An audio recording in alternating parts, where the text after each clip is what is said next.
Hello, ಎಲ್ಲರಿಗೂ ನಮಸ್ಕಾರ. ನಾನು ಶೋಭಾ.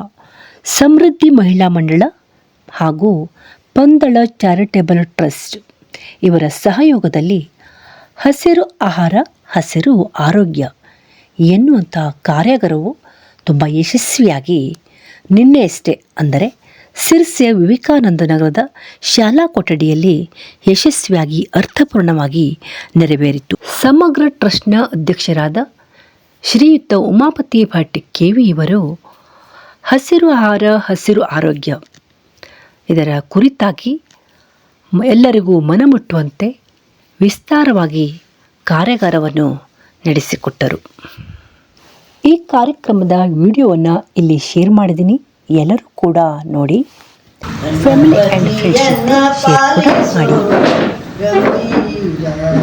ಗಣಪತಿಯನ್ನ ಪಾಲಿಸೋ ಆದಿ ಪೂಜಿತ ನೀನು, ಮೋದದಾಯಕ ನೀನು, ಆದಿ ಪೂಜಿತ ನೀನು, ಮೋದದಾಯಕ ನೀನು, ಮಾಧವನಲ್ಲಿ ಮನಸದಾ ನಿಲ್ಲಿಸು ನೀನು, ಮಾಧವನಲ್ಲಿ ಮನಸದಾ ನಿಲ್ಲಿಸು, ಗಣಪತಿಯನ್ನ ಪಾಲಿಸೋ ಗಂಭೀರ, ಗಣಪತಿಯನ್ನ ಪಾಲಿಸೋ ಗಂಭೀರ. ಮೂಲ ವ್ಯಕ್ತಿಗಳಾಗಿರುವಂಥ ನಮ್ಮ ಸ್ನೇಹಿತರು ಈಗಾಗಲೇ ಬಹಳಷ್ಟು ಕಡೆ ಪರಿಸರದ ಬಗ್ಗೆ ಹಾಗೆ ಆಯುರ್ವೇದಿಕ್ಕು ಮತ್ತು ಈ ಆಹಾರದ ಬಗ್ಗೆ ಬಹಳಷ್ಟು ಕಡೆ ಕಾರ್ಯಾಗಾರವನ್ನು ನಡೆಸಿಕೊಟ್ಟು ಇವತ್ತು ನಮ್ಮ ಸಮೃದ್ಧಿ ಮತ್ತು ಪಂದಳ ಚಾರಿಟೇಬಲ್ ಟ್ರಸ್ಟ್ನಿಂದ ನಡೆಸ್ತಾ ಇರುವಂಥ ಕಾರ್ಯಾಗಾರಕ್ಕೆ ನಡೆಸ್ಕೊಳ್ಳಿಕ್ಕೆ ಬಂದಿದ್ದಾರೆ. ಅವರಿಗೆ ನಮ್ಮ ಪಂದಳ ಚಾರಿಟೇಬಲ್ ಟ್ರಸ್ಟ್, ಸಮೃದ್ಧಿ ಮಹಿಳಾ ಮಂಡಳ ಹಾಗೂ ನನ್ನ ವೈಯಕ್ತಿಕವಾಗಿಯೂ ಸಹ ಹೃತ್ಪೂರ್ವಕವಾದ ಸ್ವಾಗತವನ್ನು ಬಯಸ್ತೇನೆ. ಅವರಿಗೆ ನಮ್ಮ ಸಮೃದ್ಧಿ ಮಹಿಳಾ ಮಂಡಳದ ಆಡಳಿತ ಮಂಡಳಿ ಸದಸ್ಯರಾದ ನಾಗರತ್ನ ದೊಡ್ಕೇರಿ ಅವರು ಹೂಗುಚ್ಛವನ್ನು ನೀಡಿ ಸ್ವಾಗತಿಸಬೇಕೆಂದು ಕೇಳ್ತಾರೆ.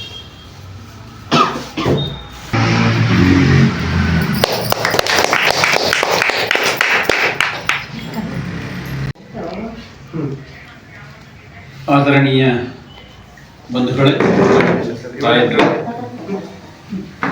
ರಾಘವೇಂದ್ರವರ ಒಂದು ಒತ್ತಾಸೆಯ ಮೇರೆಗೆ ಇವತ್ತು ಬಂದಿದ್ದೀನಿ. ಅಂದರೆ ನಿನ್ನೆ ಹೇಳಿದರೆ ಇವತ್ತು ಭಾಷಣ ಮಾಡಬೇಕು. ಆದರೆ ಇದೇ ರಂಗದಲ್ಲಿ ನಾನು ಕಳೆದ 30 ವರ್ಷಗಳಿಂದ ಕೆಲಸ ಮಾಡ್ತಿರೋದ್ರಿಂದ ನನಗೇನೋ ತಿಳಿದಿರೋದನ್ನ ನಿಮಗೆಲ್ಲ ಗೊತ್ತಿರೋ ಸಂಗತಿಗಳನ್ನೇ ಪುನಃ ನೆನಪು ಮಾಡೋ ಕೆಲಸ ಮಾಡ್ತೀನಿ. ನಾವು ಹಿಮಾಲಯಕ್ಕೆ ಹೋದರೆ ಅಲ್ಲಿ ನಮ್ಮ ಸೈನಿಕರು ನಿತ್ಯವೂ ಬಿಳಿ ಬಣ್ಣವನ್ನು ನೋಡಬೇಕು. ಸತತವಾಗಿ ಬಿಳಿ ಬಣ್ಣವನ್ನೇ ನೋಡೋಕ್ಕಾಗತ್ತಾ? ಆಗಲ್ಲ. ಆ ಕಾರಣಕ್ಕೋಸ್ಕರ ಅವರಿಗೆ ಹಸಿರು ಕನ್ನಡಕ ಕೊಡ್ತಾರೆ. ಅಂದರೆ ಹಸಿರಿದ್ರೆ ನಮ್ಮ ಜೀವ, ಹಸಿರಿದ್ರೆ ನಮ್ಮ ಆರೋಗ್ಯ, ಹಸಿರಿದ್ರೆ ನಮ್ಮ ಜೀವನ, ಹಸಿರಿದ್ರೆ ನಮ್ಮ ಆರ್ಥಿಕತೆ, ಹಸಿರಿದ್ರೆ ನಮ್ಮ ಆಯುಷ್ಯ, ಹಸಿರಿದ್ರೆ ನಮ್ಮ ಆರೋಗ್ಯ ಅಂತ ನಾವು ಅಂದ್ಕೊಂಡು ಶತಶತಮಾನಗಳಿಂದ, ವೇದಗಳ ಕಾಲಗಳಿಂದ, ಪುರಾಣಗಳ ಕಾಲದಿಂದ ಇತಿಹಾಸವನ್ನು ನೋಡಿದಾಗ ಆಹಾರದ ವಿಷಯ ಬಂದಾಗ ಹಸಿರಿದ್ರೇನೆ ನಮ್ಮ ಆರೋಗ್ಯ ಚೆನ್ನಾಗಿರುತ್ತೆ ಅನ್ನುವಂಥದ್ದು ಇವತ್ತಿನ ಒಂದು ಜನರು. ಯಾವಾಗ ಪೆಂಡಮಿಕ್ ಬಂದು ಹೋಯಿತು, ಚಿಕನ್ ಗುನ್ಯಾ ಬಂದು ಹೋಯಿತು, ಅದಾದಮೇಲೆ ಜನರ ಮನಸ್ಸಿನಲ್ಲಿ ಇವತ್ತು ಎಚ್ಚೆತ್ಕೊಳ್ತಾರೆ. ಪೆಂಡಮಿಕ್ ಅಂದ್ರೆ ಅರ್ಥ ಆಗಿರಬೇಕು. ಕರೋನಾ ಸಮಯದಲ್ಲಿ ಸಿರ್ಸಿ ಸುತ್ತಮುತ್ತ ಹಳ್ಳಿಗಳಿಂದ ಬೆಂಗಳೂರು ಕಡೆಗೆ, ದಾವಣಗೆರೆ ಕಡೆಗೆ, ಹುಬ್ಬಳ್ಳಿ ಕಡೆಗೆ ಅದೆಷ್ಟು ನೆಲನೆಲ್ಲಿ ಗಿಡಗಳು ಹೋದವು ಅಂದಾಜು ಮಾಡೋಕ್ಕಾಗಲ್ಲ. ಕಾರಲ್ಲಿ ತುಂಬ್ಕೊಂಡು ಹೋದ್ವು. ಎಲ್ಲರಿಗೂ ಕೂಡ ಪಕ್ಕದ ಮನೆ ಸತ್ತು ಚಿಂತೆ ಇಲ್ಲ, ನಾವು ಬದುಕಬೇಕು. ಆ ಸಮಯದಲ್ಲಿ ಕರೋನಾ ಅಂದರೆ ನಾವು ಬದುಕಬೇಕು ಅನ್ನೋ ಸ್ಥಿತಿ ಬಂದ್ಬಿಡಿ. ಹಾಗಾಗಿ ಈ ಕರೋನಾ ಅನ್ನುವಂತಹ ಒಂದು ಮಹಾಮಾರಿ ಬಂದಾಗ ಮಾತ್ರ ಜನಕ್ಕೆ ಅರ್ಥ ಆಯಿತು, ನಾವೇನು ತಿಂತಾ ಇದ್ವಿ, ನಾವೇನಾಗಿದ್ದೀವಿ, ಇವತ್ತು ಮುಂದೆ ಏನು ತಿನ್ಬೇಕು ಅಂತ ಜನಕ್ಕೆ ಅರ್ಥ ಆಗಿದೆ. 100% ಅಲ್ಲ, ಆದರೆ ಒಂದು 50% ಜನ ಇವತ್ತು ಅದನ್ನು ಫಾಲೋ ಮಾಡ್ತಿದ್ದಾರೆ ಮನೆಗಳಲ್ಲಿ. ಬೆಂಗಳೂರು ನಗರಗಳಲ್ಲಿ, ಮಹಾನಗರಗಳಲ್ಲಿ ಇವತ್ತು ಇಂಜಿನಿಯರ್ಸ್ ಅಸೋಸಿಯೇಷನ್ ನಮ್ಮನೆ ರಾಯಚೂರಿನಲ್ಲಿ IMA ಜೊತೆ ಮಾತಾಡ್ತಾರೆ. IMA ಅವರೊಂದು ಕಾರ್ಯಾಗಾರ ಇತ್ತು, ಅಲ್ಲಿ ಮಾತಾಡ್ತಾ ಅವ್ರು ಅಂದರು, ನಾವು ಡಾಕ್ಟರ್ಸ್ ಎಲ್ಲ ಸೇರಿ ಒಂದಿಷ್ಟು ಜಮೀನು ಖರೀದಿ ಮಾಡೋ ಯೋಚನೆ ಮಾಡ್ತಿದ್ದೀವಿ, ಅಲ್ಲಿ ನಮಗೆ ಬೇಕಾದಂತಹ ಸಾವಯವ ಆಹಾರವನ್ನು ಬೆಳೆಸಲು ಪ್ರಯತ್ನ ಮಾಡ್ತೀವಿ ಅಂತ. ಅಂದರೆ ಇವತ್ತು ಆ ಮಟ್ಟಕ್ಕೆ ಬಂದ್ಬಿಟ್ಟಿದ್ದಾರೆ ಜನಗಳು. ಮಾರ್ಕೆಟಲ್ಲಿ ಸಿಗೋದು ನಂಬಿಕೆ ಇಲ್ಲ ಯಾರಿಗೂ ಕೂಡ. ಇವತ್ತು ನಮಗೆ ಬೇಕಾಗಿರುವಂಥದ್ದು ಕೇವಲ ಹಸಿರು ಆಹಾರ. ಅದಕ್ಕೋಸ್ಕರ ಬೆಂಗಳೂರಿನಲ್ಲಿ ಆಗಲೇ ಸ್ಟಾರ್ಟ್ ಆಗಿ ಶ್ರಮವೇ ಜೀವನ ಅಂತ ಒಂದು ಸಂಸ್ಥೆ ಮಾಡಿಕೊಂಡು ನೇರ ತೋಟದಿಂದ ಊಟಕ್ಕೆ ಅಂತ, ನೀವು ಯೂಟ್ಯೂಬಲ್ಲಿ ಹೋಗಿ ನೋಡಿ ಗೊತ್ತಾಗುತ್ತೆ. ಶ್ರಮವೇ ಜೀವನ, ಶ್ರಮಜೀವಿ ಹಿಂಗೇನೋ ಒಂದಿದೆ ಅದು. ಮತ್ತೆ ನೇರ ತೋಟದಿಂದ ಊಟಕ್ಕೆ ಅಂತ, ಅರ್ಥಾತ್ ಸಾವಯವ ಆರ್ಗ್ಯಾನಿಕ್ ಫುಡ್ಡನ್ನು ನಾವು ತಗೋಬೇಕು, ಶುದ್ಧವಾದ ಆಹಾರ ಬೇಕು. ಒಬ್ಬ ದಂಪತಿಗಳಿಟ್ಟರು 10 ಜಮೀನು ಖರೀದಿ ಮಾಡಿದ್ರು, ತಮ್ಗೆ ಬೇಕಾದ ಬೆಲ್ಲ ತಯಾರು ಮಾಡ್ಕೊಂಡ್ರು, ತಮ್ಗೆ ಬೇಕಾದ ಕೊತ್ತಂಬರಿ ಸೊಪ್ಪನ್ನು ಬೆಳ್ಕೊಂಡ್ರು, ತಮ್ಗೆ ಬೇಕಾದಂತಹ ಕ್ಯಾಬೇಜ ಬೆಳ್ಕೊಂಡ್ರು. ಯಾವುದು ನಮಗೆಲ್ಲ ಸೂಟೇಬಲ್ ಆಗುತ್ತೋ, ನಮಗೆಲ್ಲ ಆರೋಗ್ಯಕ್ಕೆ ಒಳ್ಳೆಯದು, ಆ ಎಲ್ಲ ಸಂಗತಿಗಳನ್ನು ಇವತ್ತು ಇಂಜಿನಿಯರ್ಸ್ ಅಸೋಸಿಯೇಷನ್ನು, ಡಾಕ್ಟರ್ಗಳು ಎಲ್ಲ 10 ಜನ ಸೇರಿ 10 ಎಕರೆ 15 ಎಕರೆ ಸಿಟಿಯಿಂದ ಹೊರಗಡೆ ತಗೊಂಡು ಅಲ್ಲೊಬ್ಬ ದಂಪತಿಗಳಿಟ್ಟು ಆ ಜಮೀನನ್ನು ಸಾವಯವ ಸಗಣಿ ಗೊಬ್ಬರ ಹಾಕಿ ಇವತ್ತು ಆಹಾರಗಳನ್ನು ಶುರು ಮಾಡಿದ್ದಾರೆ. ಅಂದರೆ ದೊಡ್ಡ ದೊಡ್ಡ ನಗರಗಳೇ ಆಗಲೇ ಬಂದ್ಬಿಟ್ಟಿದೆ. ನಮಗಿನ್ನೂ ಎಚ್ಚರ ಆಗಲಿಲ್ಲ. ನಾವು ಯಾವುದೋ ಬಿಟ್ಟು ಅದೊಂದು ಸ್ವೀಕಾರ ಮಾಡ್ತಾ ಇದ್ದೀವಿ. ಆದರೆ ಇದು ಬದಲಾಗಬೇಕು ಅನ್ನೋಂಥದ್ದು ನಾವು ಕಳೆದ 2012ರಲ್ಲಿ ಒಂದು ಶಿಬಿರ ಮಾಡಿದ್ವಿ ಶಿರ್ಸಿನಲ್ಲಿ. ಹಸಿರು ಆಹಾರ ಹಸಿರು ಆರೋಗ್ಯ ಅಂತ doctor Jagadish Shaji, doctor Vinayak Hebbar, doctor Prasanna, ನಾವು 3 ಜನ ಕೂತು ಜನಗಳಿಗೆ ಒಂದು ಏನಾದರೂ ಕೊಡಬೇಕು, ಇಲ್ಲಾಂದರೆ ಬರೋ ದಿನಗಳಲ್ಲಿ ಆಪತ್ತನ್ನು ಎದುರಿಸ್ತಾರೆ ಅಂತ ಹೇಳಿ ನಿಶ್ಚಯ ಮಾಡಿ 3 ದಿನಗಳ ಒಂದು ಶಿಬಿರ ಮಾಡಿದ್ವಿ ರಾಘವೇಂದ್ರ ಮಠದಲ್ಲಿ. ಸುಮಾರು 300 ಜನ ಇಡೀ ರಾಜ್ಯದಿಂದ ಬಂದಿದ್ರು. 3 ದಿವಸ ಶಿಬಿರ ಮಾಡಿದ್ವಿ. ಬೇರೆ ಬೇರೆ ಆ್ಯಂಗಲಲ್ಲಿ ನಾವು ಚಿಂತನೆ ಮಾಡಿದ್ವಿ. ಹಸಿರು ಆಹಾರ ಹೇಗೆ ನಾವು ಸ್ವೀಕಾರ ಮಾಡಬೇಕು, ಹೇಗಿದ್ದರೆ ನಮ್ಮದು ನಮ್ಮ ಶರೀರಕ್ಕೆ ಒಳ್ಳೆಯದಾಗತ್ತೆ. ಸೊ ಈ ಎಲ್ಲ ಸಂಗತಿಗಳನ್ನು ಚರ್ಚೆ ಮಾಡಿ ಇಡೀ ರಾಜ್ಯದಲ್ಲಿ ಎಲ್ಲ ಕಡೆ ಹೋಗಿ ನಾವು ಅಭಿಯಾನ ಮಾಡಿದ್ವಿ. ಹಸಿರು ಆರೋಗ್ಯ ಹಸಿರು ಆಹಾರ ಅಂತೇಳಿ ಅಭಿಯಾನ ಮಾಡಿ ತಾಯಂದ್ರ ಗುಂಪನ್ನು ಸೇರಿಸಿ ಅವರಿಗೆ ನಾವು ಮಾಡ್ತಿರೋದನ್ನೇ ಪುನಃ ನೆನಪು ಮಾಡುವಂಥ ಕೆಲಸವನ್ನು ಮಾಡ್ತಾ ಬಂದ್ವಿ. ಸೊ ಅದರ ಪರಿಣಾಮವಾಗಿ ಇವತ್ತು ಶಿವಾನಂದ ಕಳವೆ ಕೂಡ ತನ್ನ ಕಾಡಮನೆಯಲ್ಲಿ ಒಗ್ಗರಣೆಗೆ ಬೆಳೆಗಲ್ಲು ಹಾಕಿ ಒಗ್ಗರಣೆ ಹಾಕಬೇಕು ಅನ್ನೋದನ್ನು ಪಾಠ ಮಾಡಿ ತೋರಿಸಿದ್ರು. ಬೇರೆ ಬೇರೆ ಜಿಲ್ಲೆಗಳಿಂದ ಅಲ್ಲಿ ಅಡುಗೆ ಮಾಡೋರು ಬಂದಿದ್ರು. ಸೊ 3 ದಿನಗಳ ಕಾಲ ಅಲ್ಲೂ ಕೂಡ ಕಾರ್ಯಕ್ರಮ ನಡೆಯಿತು. ಹೀಗೆ ನಾವೊಂದು ಹಾಕಿದಂತಹ ಒಂದು ಬೀಜಾರೋಪಣ ಇವತ್ತು ರಾಜ್ಯಾದ್ಯಂತ ವ್ಯಾಪಕವಾಗಿ ಚರ್ಚೆ ಶುರುವಾಗಿದೆ.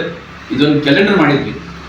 ಈ ಕ್ಯಾಲೆಂಡರು ಇವತ್ತು ಆಯುಷ್ ಡಿಪಾರ್ಟ್ಮೆಂಟ್ ಕೂಡ ಮಂಡನೆ ಮಾಡಿ ಇದನ್ನು ಕಾಪಿ ಮಾಡಿ, ಅರ್ಥಾತ್ ತದ್ರೂಪವಾಗಿ ದಿನಕ್ಕೊಂದು ತಂಬಳಿ, ದಿನಕ್ಕೊಂದು ತರಕಾರಿ, ದಿನಕ್ಕೊಂದು ಕಷಾಯ ಅಂತ ಮಾಡಿದ್ವಿ. ನಾವು ಹಸಿರು ಆಹಾರ ಹಸಿರು ಆರೋಗ್ಯ ಅಂತ ಕ್ಯಾಲೆಂಡರ್ ಮಾಡಿದ್ವಿ. ಸೊ ಇದರೊಳಗೆ 20 ಗಿಡಗಳು, 20 ಕಾಯಿಲೆಗಳು ಆಹಾರದಲ್ಲಿ ಹೇಗೆ ತಗೊಂಡ್ರೆ ನಮಗೆ ಆರೋಗ್ಯ ಇರುತ್ತೆ ಅಂತ ನಾವು ಕ್ಯಾಲೆಂಡರ್ ಮಾಡಿದ್ವಿ. ಸೊ ಇದು ಮಾಡಿದ್ದು ಸುಮಾರು 2012 ಇಸ್ವಿಯಲ್ಲಿ. ಸೊ ಇವತ್ತು ಎಲ್ಲ ಕಡೆ ಅದು ವ್ಯಾಪಕವಾಗಿ ಹರಡ್ತಾ ಇದೆ.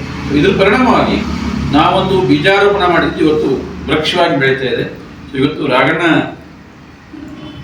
ಬರಬೇಕು ಅಂತ ನಾನು ಇವತ್ತು ಒಂದಿಷ್ಟು ತಯಾರು ಮಾಡ್ಕೊಂಡು ಬಂದಿದ್ದೆ.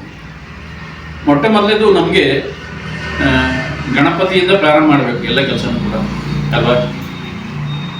ಗಣಪತಿ ಇಲ್ಲದೆ ನಮ್ದು ಯಾವುದೇ ಕಾರ್ಯ ಇಲ್ಲ. ವಿನಾಯಕನ ಸ್ಮರಣೆ ಮಾಡಿಯೇ ನಾವು ಶುರು ಮಾಡೋಂಥದ್ದು. ನಮ್ಗೆ ಸ್ವಲ್ಪ ಭಯ ಆಗುತ್ತೆ, ಯಾಕಂದ್ರೆ ಡಾಕ್ಟರ್ ಇದ್ದಾರೆ, ಜಾಸ್ತಿ ಮಾತಾಡೋಕ್ಕಾಗಲ್ಲ.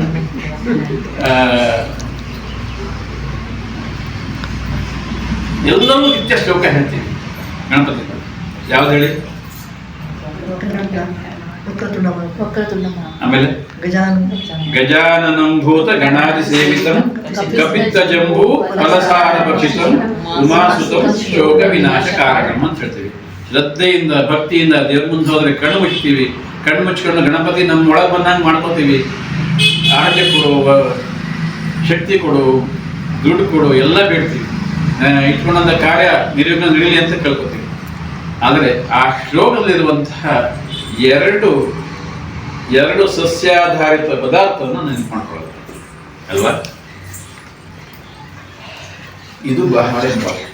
ಹಾಗಾಗಿ ಯಾವುದೇ ಕಾರ್ಯವನ್ನು ಗಣಪತಿ ಸ್ಮರಣೆ ಮಾಡಿ ಮಾಡ್ಕೊಳ್ಳೋದೇ ಕಾಣ್ಬೋದು. 2 ಯಾವುದರಲ್ಲಿ ಕೇಳ್ಬೋದಾ? ಫಲಸಾರ ಯಾವ ಫಲ? ಕಪಿತ್ತ ಜಂಬು. ಕಪಿತ್ತ ಅಂದ್ರೆ ಗೊತ್ತಿಲ್ಲ ನಮ್ಗೆ, ಬಹುಶಃ ನಾವು ಯಾರು ತಿಂದಿಲ್ಲ, ತಿನ್ಬೇಕು ಅದನ್ನು. ಸಿರ್ಸಿಯು ಬರ್ತಾ ಇದೆ, ಗಣಪತಿ ಹಬ್ಬಕ್ಕೆ ಸಾಮಾನ್ಯ ಬರ್ತಾ ಇದೆ, ಸಂಕಷ್ಟಿಗೆ ಮಾರಕ್ಕೆ ಶುರುವಾಗಿದೆ, ಅದನ್ನ ಶುರು ಮಾಡಿಸ್ತಾ ಇದ್ವಿ ನಾವು ಸಿರ್ಸಿನಲ್ಲಿ. ಎರಡನೇದು ನೇರಳೆ ಹಣ್ಣು ಜಂಬು. ಮೊದಲನೇದು ಕಪಿತ್ತ ಅಂದ್ರೆ ಬೇಲದ ಹಣ್ಣು. ಅದು ಆನೆ ತಿಂದ್ರೆ ಹಣ್ಣು ಹಾಗೆ ಇರುತ್ತೆ, ಆದರೆ ಒಳಗೆ ತಿಳಿಯಿರಲ್ಲ. ಅದಕ್ಕೆ ಎಲಿಫೆಂಟ್ ಫೆರೋನಿಯಾ ಅಂತಲೇ ಕರೀತಾರೆ. ಒಂದು ಸೊಗಸಾದ ಹಣ್ಣು, ಮಂಗ ತಿನ್ನಕ್ಕಾಗಲ್ಲ, ಹಂದಿ ತಿನ್ನಕ್ಕಾಗಲ್ಲ, ನಾವು ತಿನ್ಬೇಕಾದ್ರೂ ಸುತ್ತಿಗೆ ಹೊಡಿಬೇಕು, ಬಂಜಿನ ಭೂಮಿಯಲ್ಲಿ ಬೆಳೀತಿರ್ಬೇಕಾದ್ರೆ. ಸೊ ಅಂತಹ ಒಂದು ಕಪಿತ್ತ ಬೇಲದ ಹಣ್ಣು ಗಣಪತಿಗೆ ಎಷ್ಟು ಪ್ರೀತಿ ಅಂತ ನಾವು ನಿತ್ಯವೂ ಸ್ಮರಣೆ ಮಾಡ್ತೀವಿ. ಆ ಒಂದು ಬೇಲದ ಹಣ್ಣು ಮೆದುಳು, ಹೃದಯ, ಮಂಡಿ ಎಲ್ಲವನ್ನು ಸರಿ ಮಾಡೋ ತಾಕತ್ತಿದೆ. ಬಹುಶಃ ನಮಗೆ ಗೊತ್ತಿಲ್ಲ, ನಾವು ರಾಮನವಮಿ ಹಬ್ಬ ಮಾಡೋದು ತುಂಬಾ ಕಡಿಮೆ ಇದೆ. ರಾಮನವಮಿ ಹಬ್ಬ ಅಂದ್ರೆ ಪಾನಕ ಮಾಡ್ತಾರೆ, ರಾಮನಿಗೆ ಪಾನಕ ಪ್ರೀತಿ. ಹಾಗಾಗಿ ರಾಮನಿಗೆ ಪಾನಕ ಮಾಡೋದು ಯಾವ್ದ್ರಲ್ಲಿ? ಬೇಲದ ಪಾನಕನೇ ರಾಮನಿಗೆ ಯಾಕೆ ಮಾಡಬೇಕು? ಇಲ್ಲಿ ಬರುತ್ತೆ ವಿಷಯ. ಅಂದ್ರೆ ಹಿತ ಬುಕ್, ಮಿತ ಬುಕ್, ಋತು ಬುಕ್. ಅಂದ್ರೆ ಹಿತವಾಗಿ ತಿನ್ಬೇಕಂತೆ, ಮಿತವಾಗಿ ತಿನ್ಬೇಕಂತೆ, ಋತುಮಾನ ತಕ್ಕಂತೆ ತಿನ್ಬೇಕಂತೆ. ಎಲ್ಲಾ ಕಾಲದಲ್ಲೂ ಚಿಕ್ಲಿ ಮಾಡಕ್ ಆಗೋದಿಲ್ಲ, ತಿನ್ಬಾರ್ದು. ಎಲ್ಲಾ ಕಾಲದಲ್ಲೂ ಉದ್ದಿನ ವಡೆ ಮಾಡಿ ತಿನ್ಬಾರ್ದು, ಅದಕ್ಕೆ ಮಾತ್ರ ಮಾಡಬೇಕು. ಆದ್ರೆ ಇವತ್ತು ಹೋಟೆಲ್ ನಿತ್ಯವೂ ತಿಂತಾರೆ. ಸೊ ಇದು ನಮ್ಮಲ್ಲಿರೋ ವ್ಯತ್ಯಾಸ. ಹಾಗಾಗಿ ಈ ಋತು ಬುಕ್ ಇದೆಯಲ್ಲ, ಆ ರಾಮನವಮಿ ಯಾವ ಕಾಲದಲ್ಲಿ ಬರುತ್ತೆ? ಏಪ್ರಿಲ್ ತಿಂಗಳು ಬರುತ್ತೆ. ಏಪ್ರಿಲ್ ತಿಂಗಳು ಯಾವ ಕಾಲ? ಬೇಸಿಗೆ ಕಾಲ. ಬೇಸಿಗೆ ಕಾಲದಲ್ಲಿ ಯಾಕೆ ತಿನ್ಬೇಕು, ಪಾನಕ ಕುಡಿಬೇಕು? ದಾಹ ಜಾಸ್ತಿ ಆಗುತ್ತೆ. ಬಾಡಿನಲ್ಲಿ ಟೆಂಪ್ರೇಚರ್ ನಮ್ಗೆ ಎಷ್ಟಿರಬೇಕೋ ಅದಕ್ಕಿಂತ ಜಾಸ್ತಿ. ಆಗ ಅದನ್ನು ತಂಪಿಡೋಕ್ಕೊಂದು ಕಾರಣ ಬೇಕಲ್ಲ. ರಾಮನವಮಿ ನಿಮಿತ್ತ ಮಾಡಿದ್ರು. ರಾಮನವಮಿಯಿಂದ ಅಕ್ಟೋಬರ್ ಮೇ ಎಂಡರವರೆಗೂ ನೀವು ವಾರಕ್ಕೆ 1 ಸರಿ 2 ಸರಿ ಬೇಲದ ಪಾನಕ ಕುಡಿದ್ರೆ ನಿಮ್ಮ ಬಾಡಿನ ತಂಪು ಮಾಡುತ್ತೆ.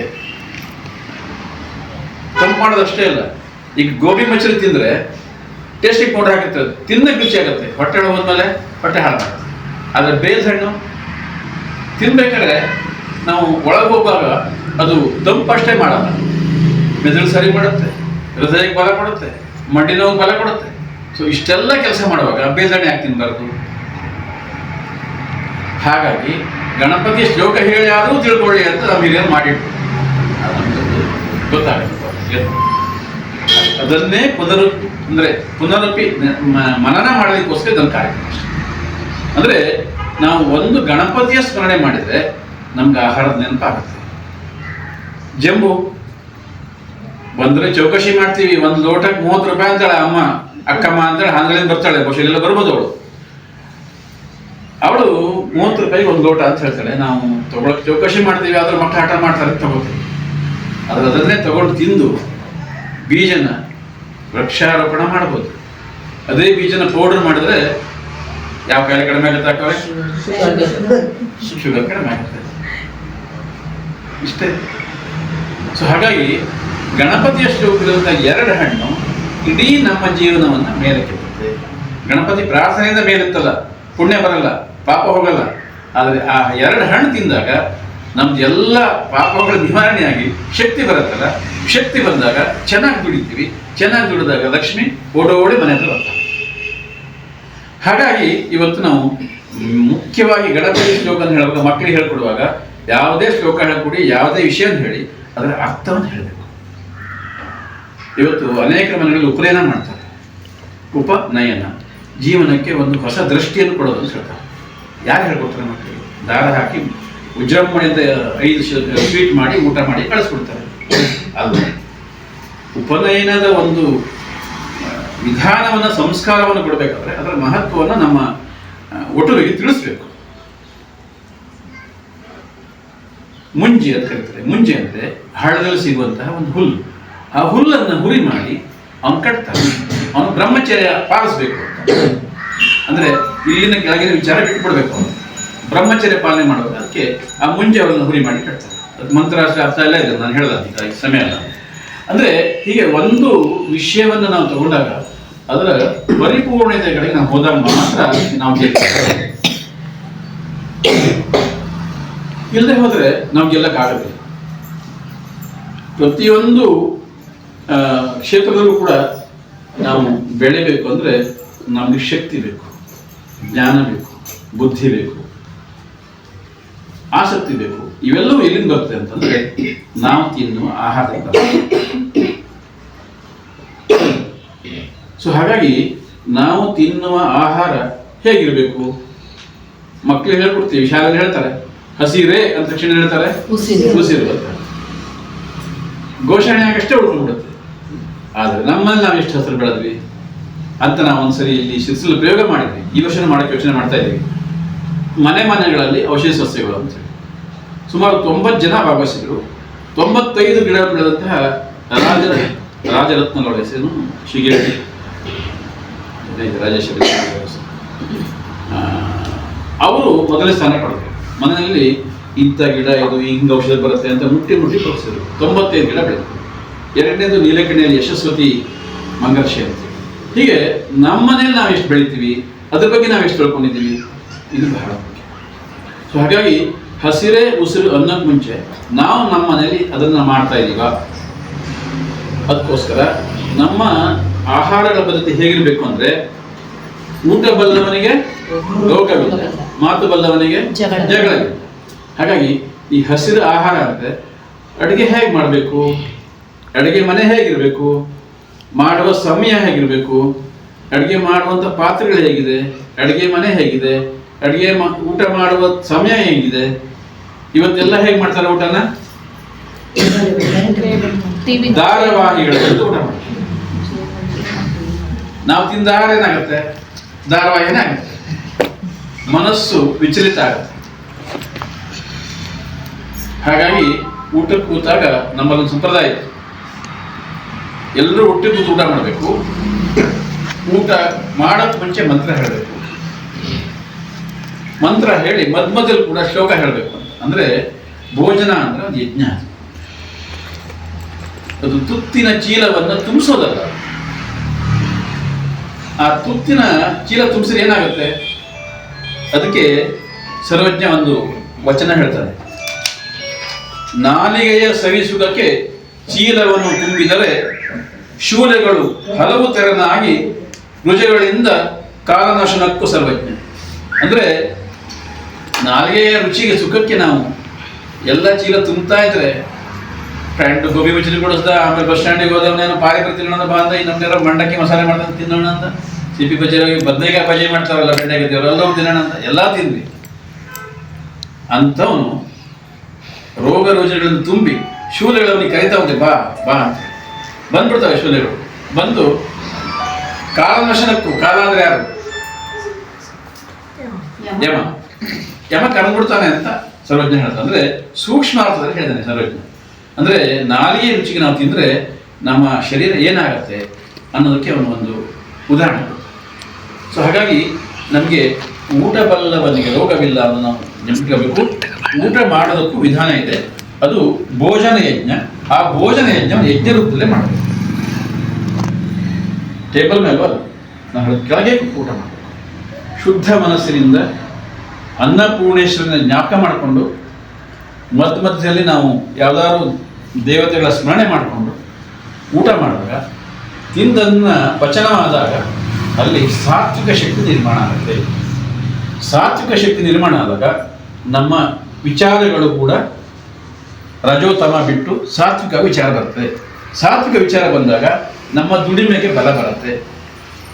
ದುಡಿಮೆಗೆ ಬಲ ಬಂದಾಗ ಆಗಲೇ ಹೇಳಿದಂಗೆ ಲಕ್ಷ್ಮಿ ನಮ್ಮನೆ ಓಡಿ ಬರ್ತಾಳೆ. ಸೊ ಇದು ನಮಗೆ ಬಹಳ ಸುಲಭವಾಗಿ ಸರಳವಾಗಿ ಹೇಳುವಂಥ ಮಾತು. ಸೊ ಹಾಗಾಗಿ ನಾವು ಶಿವನ ನೆನದ್ವಿ, ಗಣಪತಿಯ ನೆನದ್ವಿ. ಕಪಿತ್ತ ಜಂಬು ಫಲಸಾರ ಭಕ್ಷಿತ.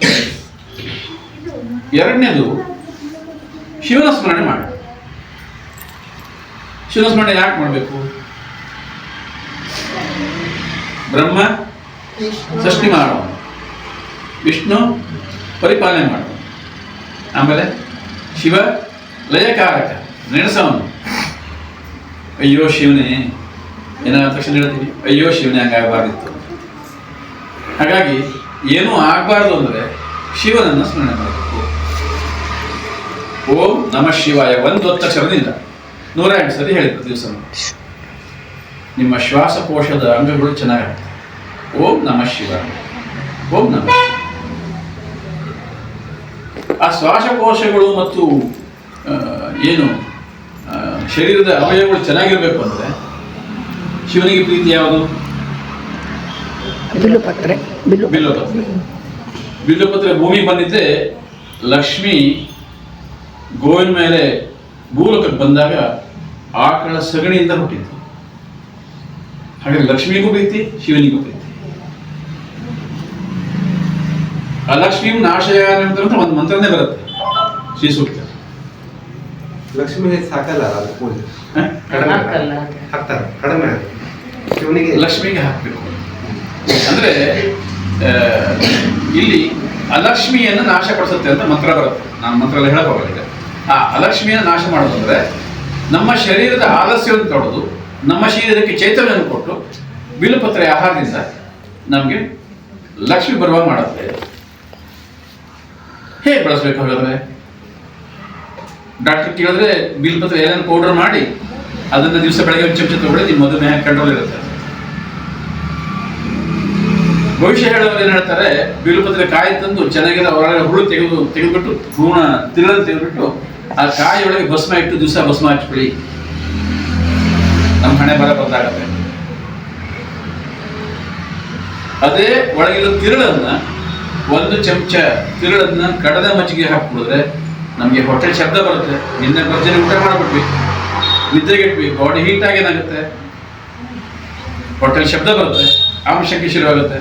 ಆ ಬಿಲ್ಪತ್ರೆಕಾಯಿ ಹೊರಗಡೆ ತಿರುಳನ್ನ ಮಜ್ಜಿಗೆ ಹಾಕಿ ಕೂಡಿದ್ರೆ ನಿಯಂತ್ರಣ ಬರುತ್ತೆ. ನಾನು ಲತಿಕಾ ಭಟ್ರು ಅವರ ವೃದ್ಧಾಶ್ರಮಕ್ಕೆ ಹೋಗಿದ್ದೆ ಒಂದ್ಸರಿ. ಅಲ್ಲಿ ಹೋದಾಗ ಒಬ್ಬ ಹಿರಿಯರನ್ನು ಹೇಳ್ಕೊಟ್ರು ನನಗೆ, ನೀವು ಹೋದ್ರಲ್ಲ ಇದು ಹೇಳಿ ಅಂತ. ಹೀಗೆ ಆ ಬಿಲ್ಪತ್ರೆ ಕಾಯಿ ಒಳಗೆ ತಿರುಳು, ಬಿಲ್ಪತ್ರೆ ಎಲೆ, ಬಿಲ್ಪತ್ರೆ ಹೂವು ಎಲ್ಲವೂ ನಾವು ಆಹಾರ ಬಳಸಿದಾಗ ಅಲಕ್ಷ್ಮಿ ನಾಶಯ ಅಂದ್ರೆ ಅಲಕ್ಷ್ಮಿಯನ್ನು ದೂರ ಮಾಡುತ್ತೆ, ನಾಶ ಮಾಡುತ್ತೆ. ಅಂದ್ರೆ ನಮ್ಮ ಶರೀರ ಚುರುಕಾಗುತ್ತೆ. ಹಾಗಾಗಿ ನಾವು ಸೇವನೆ ಮಾಡುವಾಗ ಯಾವುದನ್ನು ಸೇವನೆ ಮಾಡ್ತಿದ್ದೀವಿ, ಹೇಗೆ ಸೇವನೆ ಮಾಡ್ತಿದ್ದೀವಿ ಅನ್ನೋದ್ರ ಬಗ್ಗೆ ನಮ್ಮ ಗಮನ ಯಾವಾಗ ಇರಬೇಕು. ಅದಕ್ಕೆ ನಾನು ಪಾಠ ಮಾಡುವಾಗ ಯಾವಾಗ ಹೇಳ್ತೀನಿ, ಅಜ್ಜಿಯ ಅಡುಗೆ ಮನೆ ನೆನೆಸ್ಕೊಂಡ್ರೆ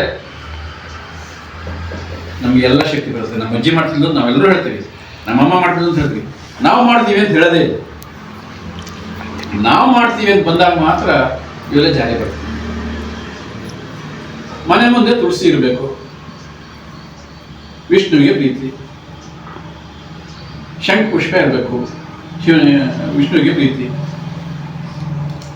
ಸೊ ಇವೆಲ್ಲವನ್ನು ಕೂಡ ಶಂಖ ಪುಷ್ಪವನ್ನ ಅನೇಕ ದೇಶಗಳಲ್ಲಿ ಅದನ್ನ ಮಿಕ್ಸರಿ ಹಾಕಿ ಜ್ಯೂಸ್ ಮಾಡಿ ಕುಡಿತಾರೆ ಶಂಖ ಪುಷ್ಪವನ್ನು. ಪ್ರತಿ ಶನಿವಾರ ನಮ್ಮ ಲೇಖನ ಬರ್ತದೆ ಜನಮಾಧ್ಯಮದ ನೋಡಿ, ಶಂಖ ಪುಷ್ಪದ ಬಗ್ಗೆ ಬರೆದಿದ್ದೀನಿ. ಬಿಳಿದಷ್ಟೇ ಅಲ್ಲ ಮಾಡ್ಕೊಡಿಯೋದು, ಬಿಳಿ ಹೂ ಅಷ್ಟೇ ಅಲ್ಲ, ನೀಲಿ. ಸೊ ಹಾಗಾಗಿ ನಾವು ನಮ್ಮನೆ ಮುಂದೆ, ನಮ್ಮನೆಯ ಒಳಗಡೆ ಇರುವಂತಹ ನಾವು ಗಿಡಗಳನ್ನ ನೋಡಿದಾಗ ಸೊ ಶಂಖ ಪುಷ್ಪ ಆಹಾರ ಇರುತ್ತೆ, ತುಳಸಿ ಆಹಾರ ಇರುತ್ತೆ, ಗಣಪತಿಗೆ ಪ್ರೀತಿಯಾದಂಥ ಗರಿಕೆ, ಅದಕ್ಕೆ ಮಾಂಗಲ್ಯ ಅಂತಲೇ ಕರೀತಾರೆ, ಶತಮೂಲಿ ಅಂತ ಕರೀತಾರೆ, ಶತಾಂಕುರ ಅಂತ ಕರೀತಾರೆ. ದೂರ್ಬೇಕು ನಮ್ಮ 5 ದೂರ 4 5 ಗಣಪತಿಗೆ ಹಿಂಗೆ ಒಳ್ಳೇದಾಗುತ್ತೆ, ಪಾಸ್ ಆಗ್ತೀಯ ಅಂತ ಹೇಳ್ತೀವಿ. ನಾವು ಎಷ್ಟು ಜನ ಮಾಡ್ತೀವಿ? ನಾನಂತೂ ಮಾಡ್ತೀನಿ. ನಿತ್ಯ 5 ದೂರ ಗಣಪತಿ ಮನೆಗೆ ಪೂಜೆನೇ ಮಾಡ್ತೀವಿ. ದೂರ್ವೇ ಗಣಪತಿ ಪ್ರೀತಿ ಅಷ್ಟೇ ಅಲ್ಲ, ನಮಗೂ ಪ್ರೀತಿ ಆಗಬೇಕು. ನಿತ್ಯವೂ ಒಂದು ಮುಷ್ಟಿ ಗರಿಕೆ ಹುಲ್ಲಂತಂದು ಚೆನ್ನಾಗಿ ಜ್ಯೂಸ್ ಮಾಡಿ ಖಾಲಿ ಹೊಟ್ಟೆಲಿ ಕೂಡಿದ್ರೆ ಹಸಿರು ರಕ್ತ ಅಂತ ಕರೀತಾರೆ. 2ನೇದು ಮಾಂಗಲ್ಯ ಅಂತ ಕರೀತಾರೆ, ಮಂಗಲವನ್ನು ಉಂಟು ಮಾಡೋದು. 3ನೇದು ರಕ್ತ ಶುದ್ಧಿ ಮಾಡೋದು. 4ನೇದು ರಕ್ತ ಜಾಸ್ತಿ ಮಾಡೋದು. ಅಕಸ್ಮಾತ್ ಏನಾದರೂ ಹೊಟ್ಟೆ ಉರಿ ಶುರುವಾದರೆ, ಬೇರೆಯವರು ಕಂಡಲ್ಲ, ಏನೋ ತೊಂದರೆಯಾಗಿ ಹೊಟ್ಟೆಲಿ ಉರಿ ಶುರುವಾದರೆ, ಮೂತ್ರ ಉರಿ ಶುರುವಾದರೆ ಕಂಟ್ರೋಲ್ ಮಾಡೋದು ಯಾವುದು? ದೂರ್ವೆ ಕಷಾಯ, ದೂರ್ವೆ ಜ್ಯೂಸ್. ಹಾಗಾಗಿ ಒಂದು ಗಣಪತಿಗೆ ಅರ್ಪಣೆ ಮಾಡುವಂತಹ ಒಂದು ದೂರ್ವೆ ಗರಿಕೆ, ಶಿವನಿಗೆ ಅರ್ಪಣೆ ಮಾಡುವಂತಹ ಬಿಲ್ಪತ್ರೆ, ಗಣಪತಿಯ ಶ್ಲೋಕವಿರುವಂತಹ ಜಂಬು ಮತ್ತು ಬೇಲದ ಹಣ್ಣು, ಇದು ನಮ್ಗೆ ಎಷ್ಟು ಪರಿಣಾಮಕಾರಿ ಆಗುತ್ತೆ. ನಿತ್ಯವೂ ನಮಗೆ ಆಡು ಮಾತಿನಲ್ಲಿ ಹೇಳ್ತೀವಿ, ಶ್ಲೋಕದಲ್ಲಿ ಹೇಳ್ತೀವಿ, ಭಜನೆಯಲ್ಲಿ ಹೇಳ್ತೀವಿ. ಆದರೆ ನಾವು ನಿತ್ಯ ಜೀವನದಲ್ಲಿ ತೋರ್ಸೋಕ್ಕಾಗತ್ತಾ ಅನ್ನೋದು ಬಹಳ ಮುಖ್ಯವಾಗಿದೆ.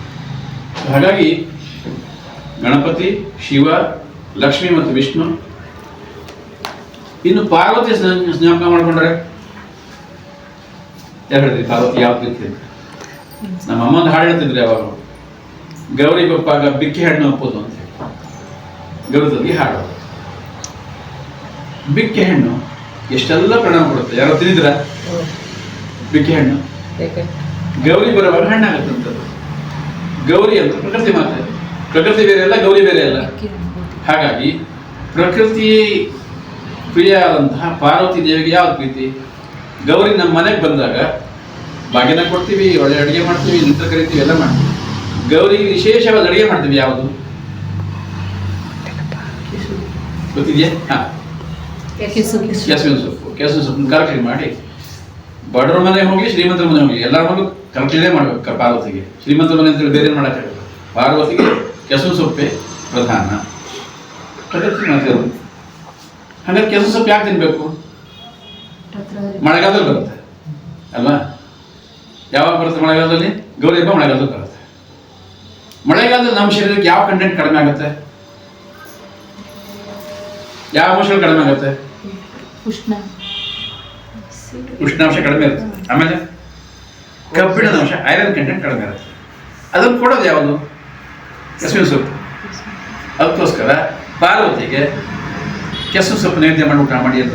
ಪಾರ್ವತಿ ತಿನ್ನಲ್ಲ, ನಾವು ತಿನ್ನೋದು. ಪಾರ್ವತಿ ಹೆಸರು ತಿಂತೀವಿ, ಆದರೆ ನಮ್ಮ ಬಾಡಿ ಶ್ರಾವಣ ಮಾಸ ಕೊನೆಯಿಂದ ಶುರು ಮಾಡಿ ಗೌರಿ ತನಗಿರೋ ತಿಂತೀವಿ ಅಲ್ವಾ? ಇದು ಹಸಿರು ಆಹಾರದ ನಮ್ಮ ಹಿರಿಯರು ಜೋಡಿಸಿಟ್ಟಂಥ ಒಂದು ವ್ಯವಸ್ಥೆ. ನಮ್ಮ ಹಿರಿಯರ, ನಮ್ಮ ಪೂರ್ವಜರ, ನಮ್ಮ ಋಷಿ ಮನೆಗಳ ದೂರಾಲೋಚನೆ. ನಾವಿವತ್ತು ಮ್ಯಾಕ್ಸಿಮಮ್ ಅಂದರೆ ನಾವು ಸಾಯೋದಕ್ಕೆ ಏನು ಮಾಡಬೇಕು ಅಷ್ಟು ಮಾಡ್ತೀವಿ ಅಷ್ಟೇ. ಆದರೆ ಅವರು ಸಹಸ್ರ ವರ್ಷಗಳ ತನಕ ನಾಶ ಆಗುವಂಥ ಜ್ಞಾನ ಕೊಟ್ಟಿದ್ದಾರೆ ನಮ್ಗೆ ಹಿರಿಯರು. ನೀವು ಚರಕ ಸಂಹಿತೆ ಓದಿ, ಸುಶ್ರುತ ಸಂಹಿತೆ ಓದಿ, ಬೃಹತ್ ಸಂಹಿತೆ ಓದಿ, ಯಾವುದು ಓದಿರೂ ಕೂಡ ಹೊಸ ಹೊಸ ಹೊಸ ಹೊಸ ಬೆಳಕೆ ನಮ್ಗೆ ಸಿಗ್ತದೆ. ನಾನು ಶನಿವಾರ ಲೇಖನ ಬರೀಬೇಕಂದ್ರೆ ಸೋಮವಾರದಿಂದ ಚರಕ ಸಂಹಿತೆ, ಸುಶ್ರುತ ಸಂಹಿತೆ ಓದಕ್ಕೆ ಮಾಡ್ತೀನಿ. ಓದಕ್ಕೆ ಕೂತ್ರೆ ಒಂದೊಂದ್ಸರಿ 2 ಗಂಟೆ ಆಗ್ಬಿಡುತ್ತೆ, 1 ಗಂಟೆ ಆಗ್ಬಿಡುತ್ತೆ. ಅಂದರೆ ಅಷ್ಟು ವಿಷಯಗಳು ಅದರಲ್ಲಿ ಮತ್ತು ಓದಬೇಕು. ಅಂದರೆ ಏನು ಬೇಕು ಎಲ್ಲವನ್ನ ಕಡಿದು ಕಡಿದು ಕಡಿದು ಜ್ಞಾನವನ್ನು ಬೆಣ್ಣೆ ಅಂತ ನಮ್ಗೆ ಇಟ್ಟಿದ್ದಾರೆ. ತಿನ್ನಕ್ಕೆ ನಮ್ಗೆ ತಿಳಿಯಲ್ಲ. ಹಾಗಾಗಿ ಅಂತಹ ಒಂದು ಮಹತ್ವದ ಸಂಗತಿ ನಮ್ಮ ಹಿರಿಯರು ಗೌರಿ ಹಬ್ಬಕ್ಕೆ ಜೋಡಿಸಿದ್ದಾರೆ ಕೆಸುವಿನ ಸೊಪ್ಪು. ನಾನು ನನ್ನ ಮಗಳು ಕರ್ಕೊಂಡು ಒಂದ್ಸರಿ ಕಳಸ ಹತ್ರ, ಹೊರಗಡೆ ಹತ್ರ ಕಳಸ ಇದೆಯಲ್ಲ, ಕಳಸ ಹತ್ರ ಹೋಗಿದ್ದೆ. ಅಲ್ಲಿ ಗಣಪತಿ ಹಬ್ಬಕ್ಕೆ ನನ್ನ ಮಗಳ ಭರತನಾಟ್ಯ ಇತ್ತು. ತಾಯಿನ ಮಗಳನ್ನ ಭರತನಾಟ್ಯ ಕೇಂದ್ರಕ್ಕೆ ಬಿಟ್ಟೆ. ನಾನು ಹಳ್ಳಿಗೆ ನನ್ನ ಅಧ್ಯಯನಕ್ಕೆ ಹೋದೆ. ನಾನು ಯಾವ ಊರಿಗೆ ಹೋದ್ರೂ ಹಾಗೆ, ಊರಿಗೆ ಹೋದ ತಕ್ಷಣ ಗಿಡ ಮರದ ಬಗ್ಗೆ ಅಧ್ಯಯನ ಮಾಡಬೇಕು. ಅದಕ್ಕೊಂದು ಸೂತ್ರ ಹಾಕೊಂಡಿದ್ದೀನಿ. ಏನಂದರೆ ಆಹಾರ, ಅರ್ಚನೆ, ಅಲಂಕಾರ, ಆಹಾರ, ಆರೋಗ್ಯ, ಆಹುತಿ ಅಂತ 5 ಸೂತ್ರಗಳಲ್ಲಿ ಇಡೀ ದೇಶ ಪ್ರವಾಸ ಮಾಡಿದ್ದೀನಿ. ಹೋಗಿ ಅದೇ ಪ್ರಕಾರ ಕಳಸಕ್ಕೆ ಹೋದೆ. ಕಳಸಕ್ಕೆ ಹೋಗಿ ಗಣೇಶ ರಾಯರು ಅಂತ ಒಬ್ಬರು ಮನೆಗೆ ಹೋದೆ. ಹೇಳಿ ಹೋದಾಗ ನಾನು ಎಲ್ಲ ಕೇಳ್ತಾ ಹೋದೆ, ಯಾವ ಹಬ್ಬಕ್ಕೆ ಏನು ಮಾಡ್ತೀರಿ? ಅವರು ದೀಪಾವಳಿ ಹಬ್ಬಕ್ಕೆ ಒಂದು ಗದ್ದೆಗೆ ದೀಪ ಮಾಡ್ತೀವಿ ಅಂತ. ಏನು ದೀಪ ಮಾಡ್ತೀರಿ? ಬೇಸಿಗೆಯಲ್ಲಿ ಹಲಸಣ್ಣು ಬರುತ್ತೆ, ಹಲಸಣ್ಣು ತಿನ್ನುವಾಗ ಅಂಟು ಬರುತ್ತೆ, ಅಂಟನ್ನು ಕಡ್ಡಿಗೆ ಸುತ್ತಿ ಅದಕ್ಕೆ ಉಮಿ ಹೊಟ್ಟನ್ನು ಹಚ್ಚಿಡ್ತೀವಿ. ದೀಪಾವಳಿ ಹಬ್ಬನ ಆ ಬೆಳಕನ್ನು ಗದ್ದೆಗೆ ಹಾಕ್ಕೊಳ್ತೀವಿ. ಎಂಥ ಸಂಪ್ರದಾಯ! ಆಮೇಲೆ ಗೋಕುಲಾಷ್ಟಮಿ ವಿಷಯಕ್ಕೆ ಬಂದಾಗ ನಾವೇನು ಮಾಡ್ತೀವಿ ಅಂತ ಪ್ರಶ್ನೆ ಮಾಡಿದಾಗ ಅವ್ರು ಹೇಳಿದ್ರು, ಗಜಿಬಿಜಿ ಸಾಂಬಾರು ಮಾಡ್ತೀವಿ. ಬಟ್ಟೆ ಏನಿರ್ಬೋದು ಗಜಿಬಿಜಿ ಸಾಂಬಾರು ಅಂತ ನನಗೆ ಒಂಥರ ಕ್ಯೂರಿಯಾಸಿಟಿ ಶುರುವಾಯಿತು. ಎಂಥ ಗಜಿಬಿಜಿ ಇದೆ ಇದು?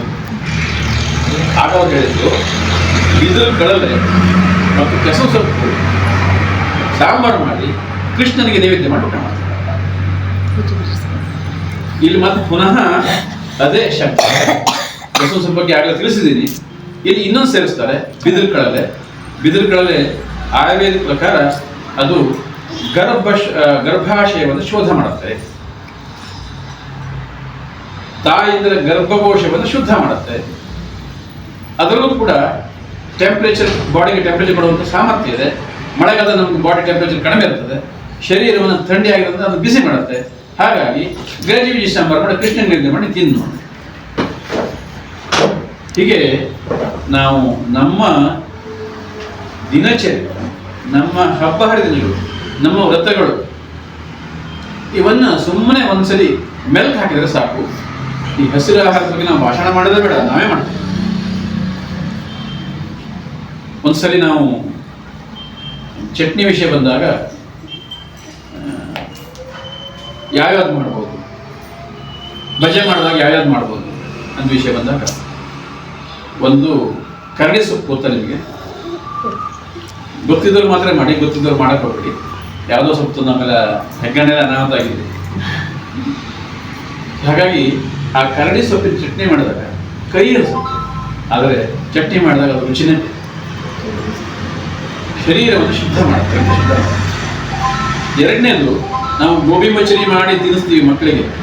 ಅದರ ಟೇಸ್ಟಿ ಪೌಡರ್ ಹಾಕ್ತಾರೆ, ಯಾವತ್ತಿಂದೋ ಒಂದು ಎಣ್ಣೆ ಹಾಕಿ ಬೇಯಿಸ್ತಾರೆ, ಯಾವತ್ತಿಂದೋ ಒಂದು ಕಾಗದದಲ್ಲಿ ತೆಗಿತಾ ಇರ್ತಾರೆ, ಅದನ್ನು ವಾಶ್ ಮಾಡ್ತಾರೆ ವಾರ ದಿನ ಇಲ್ಲ. ರುಚಿಯಾಗುತ್ತೆ. ಆದರೆ ಅದನ್ನೇ ನೀವು ಬೆಳ್ಳಟ್ಟೆಯಲ್ಲಿ ಅಂತ ಬರುತ್ತೆ, ಕೇಳಿದಿರ? ಮುಸಂಡ ಪ್ರೌಢಸ ಅಂತ ಕರೀತಾರೆ, ಶ್ವೇತಪತ್ರ ಅಂತ ಕರೀತಾರೆ. ಶ್ರಾದ್ದದಲ್ಲಿ ತರ್ಪಣ ಕೊಡುವಾಗ ಶ್ವೇತಪತ್ರ ಬೇಕು, ತಗೊಂಡ್ಬರ್ತಾರೆ. ಅದೇ ಬೆಳೆ ಎಲೆಯನ್ನ ಅಕ್ಕಿ ಇಟ್ಟು ಸ್ವಲ್ಪ ಮೆಣಸಿಟ್ಟು ಹಾಕಿ ಹಾಕಿ ನೀವು ಹದ ಮಾಡಿಕೊಂಡು ಎಲೆಯನ್ನು ಭಜೆ ಮಾಡಿದರೆ ಗೋಬಿ ಮಂಚೂರಿ ಬದಿಗಿಡಬೇಕು. ಅಷ್ಟೇ ಅಲ್ಲ, ನೀವು ಅದನ್ನು ತಿನ್ನೋದ್ರಿಂದ ಕಣ್ಣಿಗೆ ಕಬ್ಬಣದ ವಸ್ತು ತಾಗಿ ಗಾಯ ಆದರೂ ಕೂಡ ಅದನ್ನು ಕಡಿಮೆ ಮಾಡುತ್ತೆ. ಭಾವಪ್ರಕಾಶ ನಿಘಂಟಲ್ಲಿ ಬರ್ತಿದೆ, ನಾನು ಹೇಳೋದಲ್ಲ. ಹಾಗಾಗಿ ನಾವು ತಿನ್ನುವ ಆಹಾರ ಹೇಗಿದೆ, ಹೇಗೆ ಮಾಡ್ತೀವಿ ಅನ್ನೋದು ಬಹಳ ಮುಖ್ಯ. ರಸ್ತೆ ಹಂಚಿ ಕಾಣ್ತೀವಿ, ಬೆಳೆ ಎಲೆ ಆಗುತ್ತೆ, ರಾತ್ರಿ ಹೊತ್ತು ಒಳ್ಳೆ ಪಳ ಹೊಳೆಯುತ್ತೆ. ಆ ಎಲೆ ತಂದು ಚೆನ್ನಾಗಿ ತೊಳೆದು ಬಚ್ಚೆ ಮಾಡ್ತಿದ್ರೆ ಆಯ್ತು. ಸೊ ನನಗೆ ಕರೆಂಟ್ ಇಲ್ಲ ಅಂತ ನಾನು ಪ್ರೊಜೆಕ್ಟರ್ ತರಲಿಲ್ಲ, ಇಲ್ಲಾಂದ್ರೆ ನೀವು ನನ್ನ ಬಂಡಾರವನ್ನು ಪ್ರೊಜೆಕ್ಟರ್ ಮೂಲಕ ತೋರಿಸ್ಬೋದಿತ್ತು. ಹೀಗೆ ಕೃಷ್ಣನಿಗೆ ಪ್ರೀತಿಯಾದಂತಹ ಶ್ವೇತಪತ್ರವನ್ನ ಶ್ರಾದ್ದದಲ್ಲಿ ಹಿರಿಯರಿಗೆ ತರ್ಪಣ ಕೊಡುವಾಗ ಬಳಸುವಂತಹ ಶ್ವೇತಪತ್ರವನ್ನ ಬೆಳ್ಳಟ್ಟೆ ಹೂವು ಅಂತ ಹೇಳ್ತೀವಿ. ಅದನ್ನು ನಾವು ಆಹಾರ ಬಳಸಿದಾಗ ನಮಗೆ ಆರೋಗ್ಯಕ್ಕೆ ಸಾಕಾಗುತ್ತೆ, ಬಲ ಕೊಡುತ್ತೆ. ಹೀಗೆ ನಾವು ನೆನಪು ಮಾಡ್ತಾ ಹೋದರೆ ತುಂಬಾನೇ ಬರುತ್ತೆ. ಉದಾಹರಣೆಗೆ ಗಣೇಶ ಹಬ್ಬಕ್ಕೆ ನಾವೇನು ತರ್ತೀವಿ? ಎಲಿ ಪಂಚಮಿ ದಿವಸ ನಮ್ಮ ಅಮ್ಮ ಒಂದು ಅಡುಗೆ ಮಾಡ್ತಾರೆ. ಅದಕ್ಕೆ ಋಷಿ ಪಂಚಮಿ ಅಂತಲೂ ಕರೀತಾರೆ, ಇಲಿ ಪಂಚಮಿ ಅಂತ ಕರೀತಾರೆ. ಯಾಕಂದ್ರೆ ಗಣಪತಿ ವಾಹನ ಇಲಿ ಅಲ್ಲ, ಹಾಗಾಗಿ ಇಲಿಯನ್ನು ಸ್ಮರಣೆ ಮಾಡ್ಕೋಬೇಕು. ಯಾಕಂದ್ರೆ ಜೀವ ಜಗತ್ತು ನಡಿಬೇಕು ಅಂದ್ರೆ ಜೀವ ವೈವಿಧ್ಯಗಳು ಎಲ್ಲವೂ ಚೆನ್ನಾಗಿರ್ಬೇಕು. ಪಕ್ಷಿಗಳು ಬೇಕು, ಜಿರ್ಲೆ ಬೇಕು, ಸೊಳ್ಳೆ ಬೇಕು, ಮೊಲ ಬೇಕು, ಕರಡಿ ಬೇಕು, ಹಂದಿ ಬೇಕು, ಹುಲಿ ಬೇಕು. ಎಲ್ಲವೂ ಇದ್ರೆ ಅದು ಪರಿಪೂರ್ಣ ಪರಿಸರ ಆಗುತ್ತೆ. ಆ ಪರಿಪೂರ್ಣ ಪರಿಸರ ಇದ್ದಾಗ ಮಾತ್ರ ನಾವು ಚೆನ್ನಾಗಿ ಬದುಕ್ತೀವಿ. ಎರಡು ಉದಾಹರಣೆ ಹೇಳ್ತೀನಿ. ಒಂದು, ಹುಲಿ ಇದ್ದ ನೀರಿರುತ್ತೆ ಅಂತ ಹೇಳ್ತಾರೆ.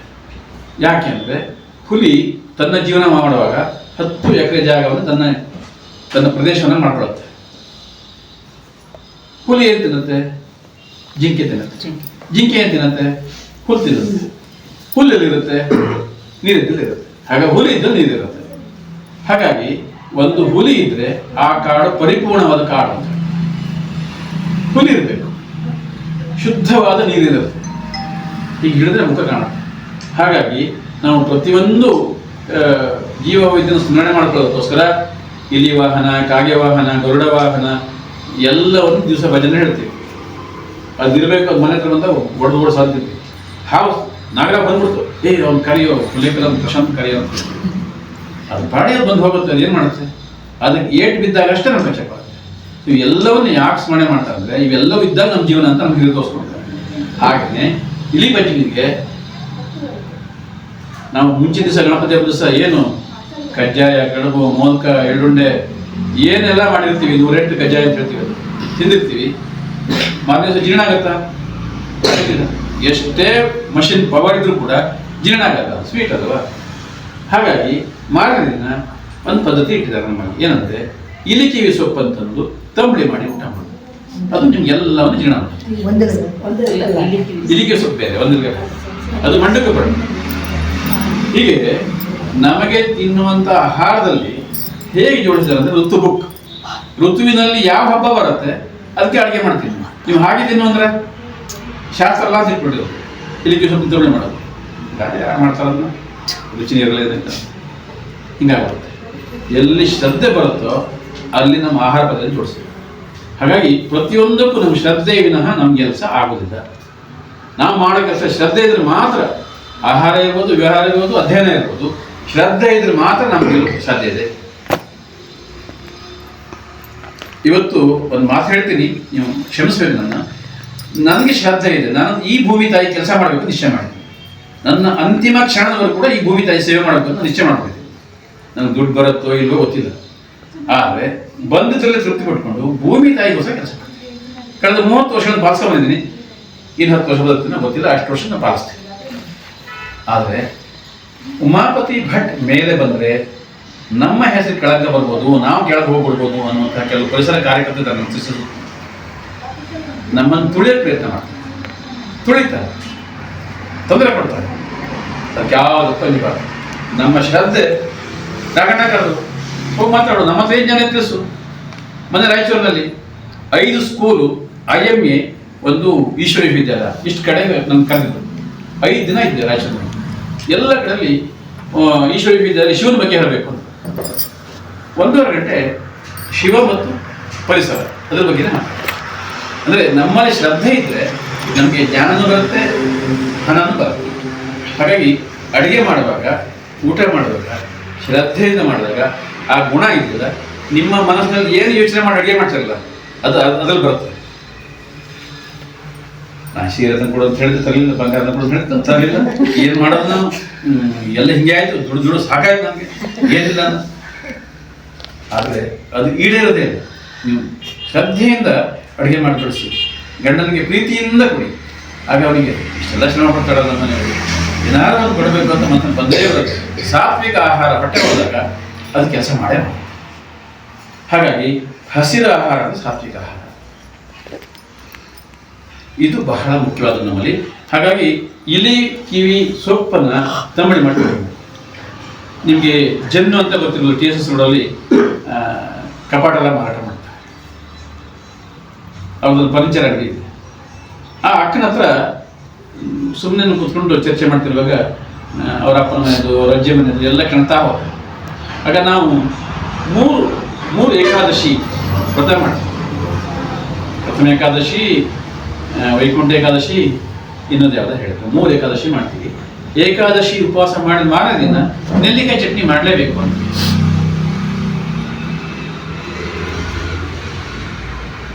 ನೆಲ್ಲಿಕಾಯಿ ಹಬ್ಬ ಬಂದಾಗ ನೆಲ್ಲಿಕಾಯಿ ಪೂಜೆ ಮಾಡಿ ನನ್ನ ತಿಜೋರಿಲಿ ಕ್ಯಾಶ್ ಬಾಕ್ಸಲ್ಲಿ ಹಾಕಿರ್ತೀನಿ. ನೆಲ್ಲಿ ಮರ ಒಂದು ಹಬ್ಬ ಇದೆ, ನಮ್ಗೆ ಯಾರಿಗಾರು ಗೊತ್ತಿದೆಯಾ?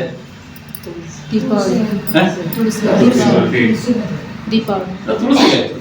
ನೆಲ್ಲಿ ಮರದ ಹೆಸರಲ್ಲೇ ಒಂದು ಹಬ್ಬ ಇದೆ. ನಾವು ಎಷ್ಟು ದೂರ ಇದ್ದೀವಲ್ಲ. ಪ್ರತಿ ವರ್ಷ ಮಂಜುಮಳೆಯಲ್ಲಿ ಕಾರ್ತಿಕ್ ಮಾಸ ಹುಣ್ಣಿಮೆಗೆ ದಾತ್ರಿ ಹುಣ್ಣಿಮೆ ಅಂತ ಮಾಡ್ತಾರೆ. ದಾತ್ರಿ ಅಂದರೆ ನೆಲ್ಲಿಕಾಯಿ. ಈ ವರ್ಷ ಎಲ್ಲರೂ, ಈ ತಂಡ ಏನಿದೆ ಎಲ್ಲರೂ ಹೋಗಿ ಕಾರ್ತಿಕ ಹುಣ್ಣಿಮೆ ಎಲ್ಲರೂ ಇವತ್ತೇ ಬಿಡುವು ಮಾಡ್ಕೊಳ್ಳಿ, ಪುರುಷೋತ್ ಮಾಡ್ಕೊಳ್ಳಿ. ಅವತ್ತು ಹೋಗಿ ಆ ವೆಂಕಟರಮಣ ದೇವರನ್ನ ಪಲ್ಲಕ್ಕಿ ಮೇಲೆ ಹೊರಬಿಡೋದು. ನೆಲ್ಲಿ ಮರದ ಕೆಳಗೆ ಆ ವೆಂಕಟರಮಣ ದೇವರು ಇರ್ತಾರೆ. ವೆಂಕಟರಮಣಗೆ ನೆಲ್ಲಿಕಾಯಿ ಹಾರ, ಊಟಕ್ಕೆ ನೆಲ್ಲಿಕಾಯಿ ಉಪ್ಪಿನಕಾಯಿ, ನೆಲ್ಲಿಕಾಯಿ ಆರತಿ, ನೆಲ್ಲಿಕಾಯಿ ಬಾಗಿನ, ಎಲ್ಲವೂ ನೆಲ್ಲಿಕಾಯಿ. ದಾಸರಿ ಹವನ ಮಾಡ್ತಾರೆ. ಆ ನೆಲ್ಲಿಕಾಯಿ ಪೂರ್ತಿ ಸಿ ವಿಟಮಿನ್ ತುಂಬುದು ತುಳಸಿ ವಿವಾಹಕ್ಕಲ್ಲ, ದಾತ್ರಿ ಹುಣ್ಣಿಮೆಗೆ ಅದರಲ್ಲಿ ಏನು ಪೂರ್ತಿ ಫಲ ತುಂಬಬೇಕು, ಆ ವಿಟಮಿನ್ ತುಂಬಬೇಕು, ಅವತ್ತು ತುಂಬುತ್ತೆ. ಅವತ್ತು ಅಡುಗೆ ಮಾಡಿ ಊಟ ಮಾಡೋದು ಪೂರ್ತಿ ಆಗಿರುತ್ತೆ. ದಾತ್ರಿ ಹುಣ್ಣಿಮೆ ಅಂತ ಮಂಜುಮಣಿ ವೆಂಕಟರಮಣ ಮಾಡ್ತಾರೆ. ಎಲ್ಲ ವೆಂಕಟರಮಣ ದೇವರಿದ್ದಾರೆ, ಎಲ್ಲ ಇದು ಮಾಡೇ ಮಾಡ್ತಾರೆ. ಹಾಗಾಗಿ ಮಂಜುಮಣಿ ನಡೆಯುವಂತಹ ದಾತ್ರಿ ಹುಣ್ಣಿಮೆ ಹಬ್ಬಕ್ಕೆ ಹೋದರೆ ಸಾರ್ಥಕ ಭೋಜನ ಇರುತ್ತೆ. ಬೆಳಗ್ಗೆ ಇರುತ್ತೆ, ಸಂಜೆಗೂ ಇರುತ್ತೆ. ಹೋಗಿ ವೆಂಕಟರಮಣ ದೇವರನ್ನ ಕಣ್ತುಂಬ ನೋಡ್ಕೊಳ್ರಿ, ವನಭೋಜನ ಆಗುತ್ತೆ. ಅಘನಾಶಿನಿ ನದಿ ಹುಟ್ಟುವಂಥ ಜಾಗ ಅದು. ಆ ಜಾಗ ನೋಡಿ ನಿಮ್ಗೆ ಖುಷಿ ಆಗುತ್ತೆ. ಅಲ್ಲಿ ಬಿಟ್ಟು ಬರಲ್ಲ ನೀವು, ಬೆಳಗ್ಗೆ ಸಂಜೆ ಅದೇ ಆಟ ಆಡ್ತಿರ್ತೀವಿ, ಅಷ್ಟು ಖುಷಿ ಇದೆ. ನಮ್ಮ ಮಕ್ಕಳೇ, ನನ್ನ ಜೊತೆಗೆ ಯಾರು ಮಕ್ಕಳೆಲ್ಲ ಬಂದು ಟ್ರೈನಿಗೆ ಅದನ್ನೆಲ್ಲ ಹೋಗಿ ಸ್ನಾನ ಮಾಡಿಸಿದ್ದೀನಿ, ಆ ಜಾಗ ತೋರಿಸ್ತೀನಿ. ಅಲ್ಲಿ ಹೋಗಿ ರಸ್ತೆ ಹಂಚಿಗೆ ಹೋಗುವಾಗ ದಾಲ್ಚಿನ್ನಿ ಎಲೆ ಕಾಣುತ್ತೆ, ತಿನ್ನಿ. ತುಂಬ ಸ್ವೀಟ್ ಇರೋ ದಾಲ್ಚಿನ್ನಿ ಎಲೆ ಇದೆ, ಮನೆ ತೊಗೊಂಡು ಅಲ್ಲಿ ಕಡುಬು ಮಾಡಿ, ಸುಳ್ಳುಗಡುಬು ಅಂತ ಹೇಳ್ತಾರೆ ನಮ್ಮಲ್ಲಿ, ಅದನ್ನು ಮಾಡಿ ತಿನ್ನಿ. ದಾಲ್ಚಿನ್ನಿ ಶ್ವಾಸಾಹಾರ, ಅಂದರೆ ಅದು ತ್ವಕ್ ಅಂತ ಹೇಳ್ತೀವಿ, ಅದು ಶ್ವಾಸಕೋಶವನ್ನು ಶುದ್ಧ ಮಾಡುತ್ತೆ. ಯಾವುದೇ ಒಂದು ಮಾಡುವಾಗಲೂ ಕೂಡ ನಮ್ಮ ಹಿರಿಯರು ಯೋಚನೆ ಮಾಡಲೇ ಇಲ್ಲ. ಹಾಗೆ ಪ್ರತಿಯೊಂದು ಸಂಗತಿಯೂ ಕೂಡ ನಾವು ಯೋಚನೆ ಮಾಡಿದರೆ ಉಮಾಪತಿ ಹೊಸದಾಗಿ ಏನು ಹೇಳ್ತಿಲ್ಲ, ನಾವು ಮಾಡೋದನ್ನೇ ಹೇಳ್ತಿದ್ದೀನಿ, ಅದಕ್ಕೆ ಪುನರ್ಮನನ ಮಾಡ್ತಾರೆ. ಹಾಗಾಗಿ ದಾತ್ರಿ ಹುಣ್ಣಿಮೆ ಶಂಕರಾಚಾರ್ಯದ ಒಂದು ಕಥೆ ಇದೆ, ನಿಮ್ಗೆ ಗೊತ್ತಿದೆ. ಶಂಕರಾಚಾರ್ಯರು ಸನ್ಯಾಸ ಸ್ವೀಕಾರ ಮಾಡ್ತಾರೆ. ಸ್ವೀಕಾರ ಮಾಡಿದಾಗ ಒಂದು ಮನೆ ಹೋಗಿ ಭವತಿ ವಿಷಾದೇವರು ಕಾದು ಭವತಿ ವಿಷಾದೆ ಅಂತ ಹೇಳಿಬಿಟ್ರು. ಹೇಳಿದಾಗ ಅಮ್ಮ ಒಳಗೋಗಿ ನೋಡ್ತಾರೆ, ಬಡತನ, ಸನ್ಯಾಸಿ ಮನೆ ಬಾಗಿ ಬಂದ್ಬಿಟ್ಟಿದ್ದಾರೆ. ಅವ್ರ ತಟ್ಟೆಗೆ ಹಾಕಿ ಏನೂ ಇಲ್ಲ.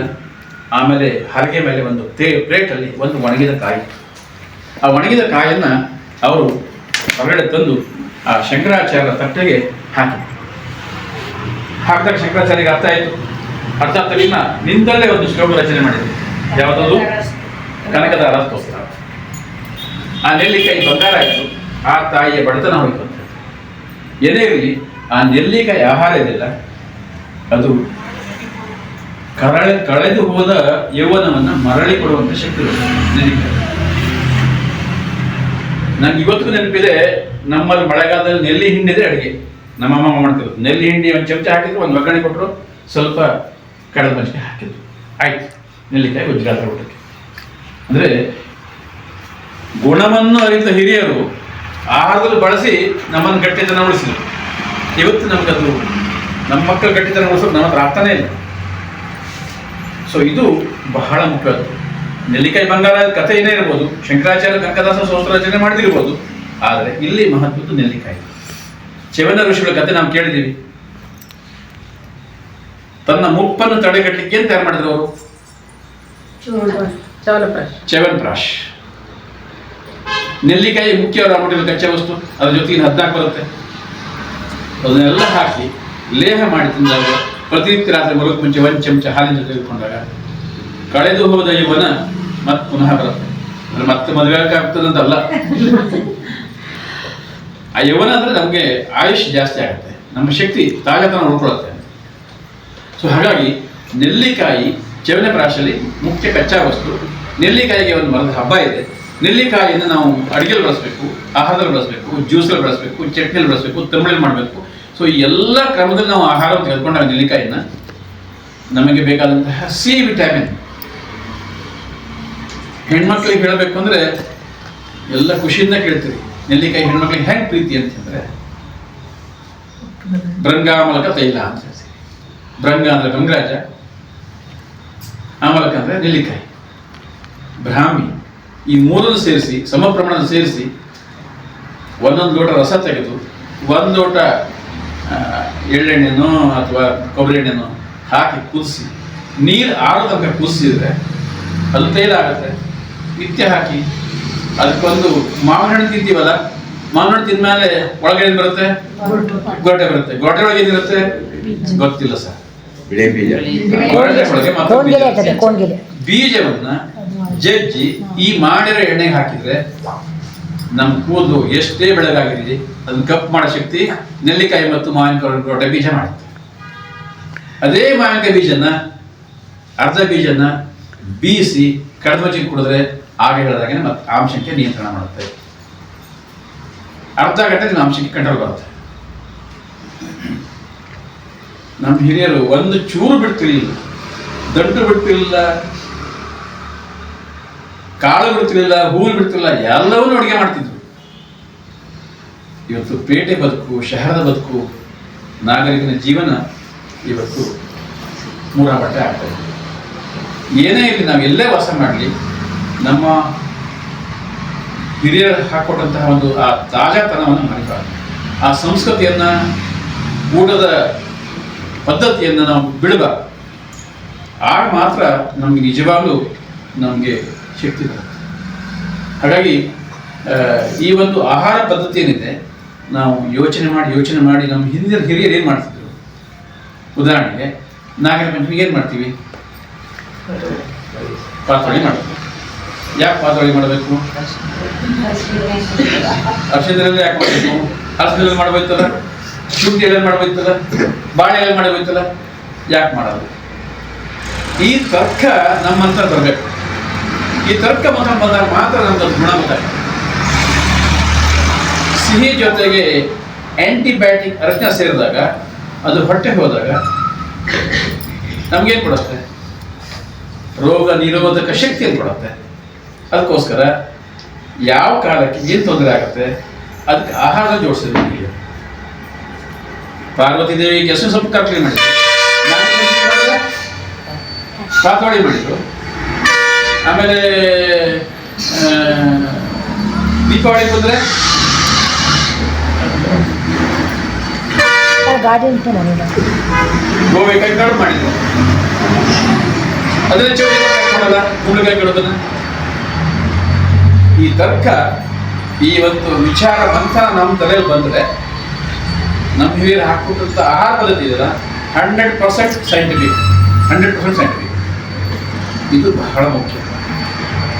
ಯಾವುದೇ ಸಮುದಾಯ ಇರಲಿ, ಯಾವುದೇ ಜನಾಂಗ ಇರಲಿ, ಯಾವುದೇ ಪದ್ಧತಿ ಇರಲಿ, ಅದು ನಮಗೆ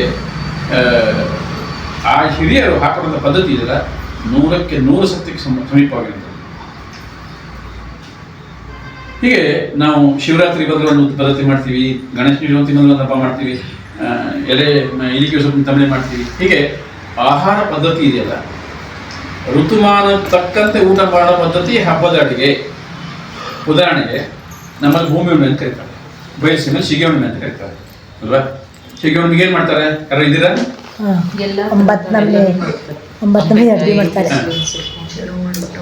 ಬೆಳಗ್ಗೆ ಚರು ಮಾಡಿ ಬೀಸಿ ಬರ್ತಾರೆ ಗದ್ದೆಗೆ, ಮಧ್ಯಾಹ್ನ ಅಡುಗೆ ಮಾಡ್ಕೊಂಡು ಗದ್ದೆ ಒಯ್ದು ಅಲ್ಲೇ ಎಲ್ಲಕ್ಕಿಂತ ಹೆಚ್ಚಿಗೆ ಕೋಲಾಣಿ ಪಲ್ಯ ಮಾಡ್ತಾರೆ, ಪುಂಡಿ ಪಲ್ಯ ಮಾಡ್ತಾರೆ.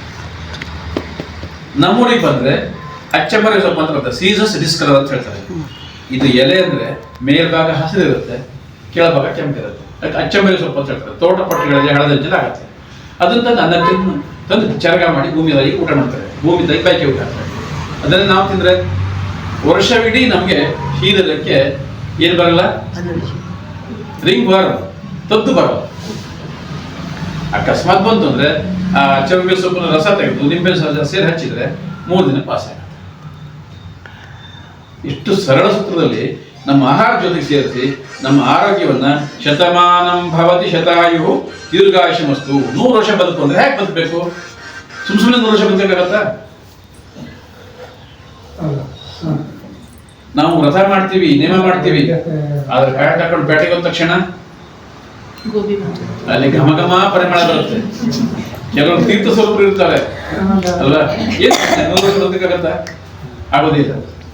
ನಾವು 100 ವರ್ಷ ಬದುಕಬೇಕು ಅಂದ್ರೆ ಅದಕ್ಕೆ ಗೀತಕ್ಕವ್ರು ಹೇಳ್ತಾರೆ, ಆಯುರ್ವೇದ ದಿನಚರಿ ಪ್ರಕಾರ ಬದುಕಬೇಕು. ಆಯುರ್ವೇದ ದಿನಚರಿ ಅಂದ್ರೆ ಏನು? ಎದ್ದ ತಕ್ಷಣ ಉಷಪಾನ ಅಂತ ಇರುತ್ತೆ. ಸೂರ್ಯೋದಯ ಚಂದ್ರೋದಯ ಎರಡನ್ನೂ ಕಂಡಂತಹ ನೀರನ್ನ ನಾವು ಸೇವನೆ ಮಾಡಿದಾಗ ಉಷಪಾನ ಅಂತ ಇರ್ತದೆ.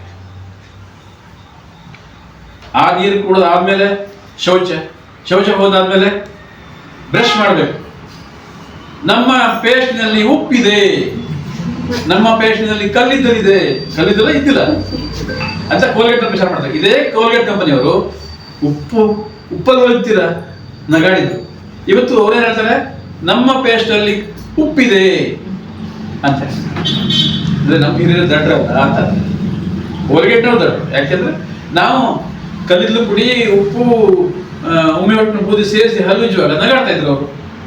ಇವತ್ತು ನಮ್ಮ ಪೇಸ್ಟಲ್ಲಿ ಉಪ್ಪಿದೆ ಅಂತ ಹೇಳ್ತಾರೆ. ನಮ್ಮ ಹಿರಿಯರು ಶ್ರೇಷ್ಠ, ಕೋಲ್ಗೇಟ್ ಕಂಪನಿ ಶ್ರೇಷ್ಠ. ಬಯಲುಸೀಮೆಗೆ ಹೋದ್ರೆ ಇವತ್ತು ನೋಡ್ತೀನಿ ಅನೇಕ ಊರುಗಳು. ನಾನು ಪ್ರತಿ ತಿಂಗಳು ರಾಮದುರ್ಗಕ್ಕೆ ಹೋಗ್ತೀನಿ ಪಾಠ ಮಾಡಕ್ಕೆ, ಬೇರೆ ಕಡೆ ಹೋಗ್ತಾರೆ. ಇನ್ನೂ ಒಂದಿದೆ,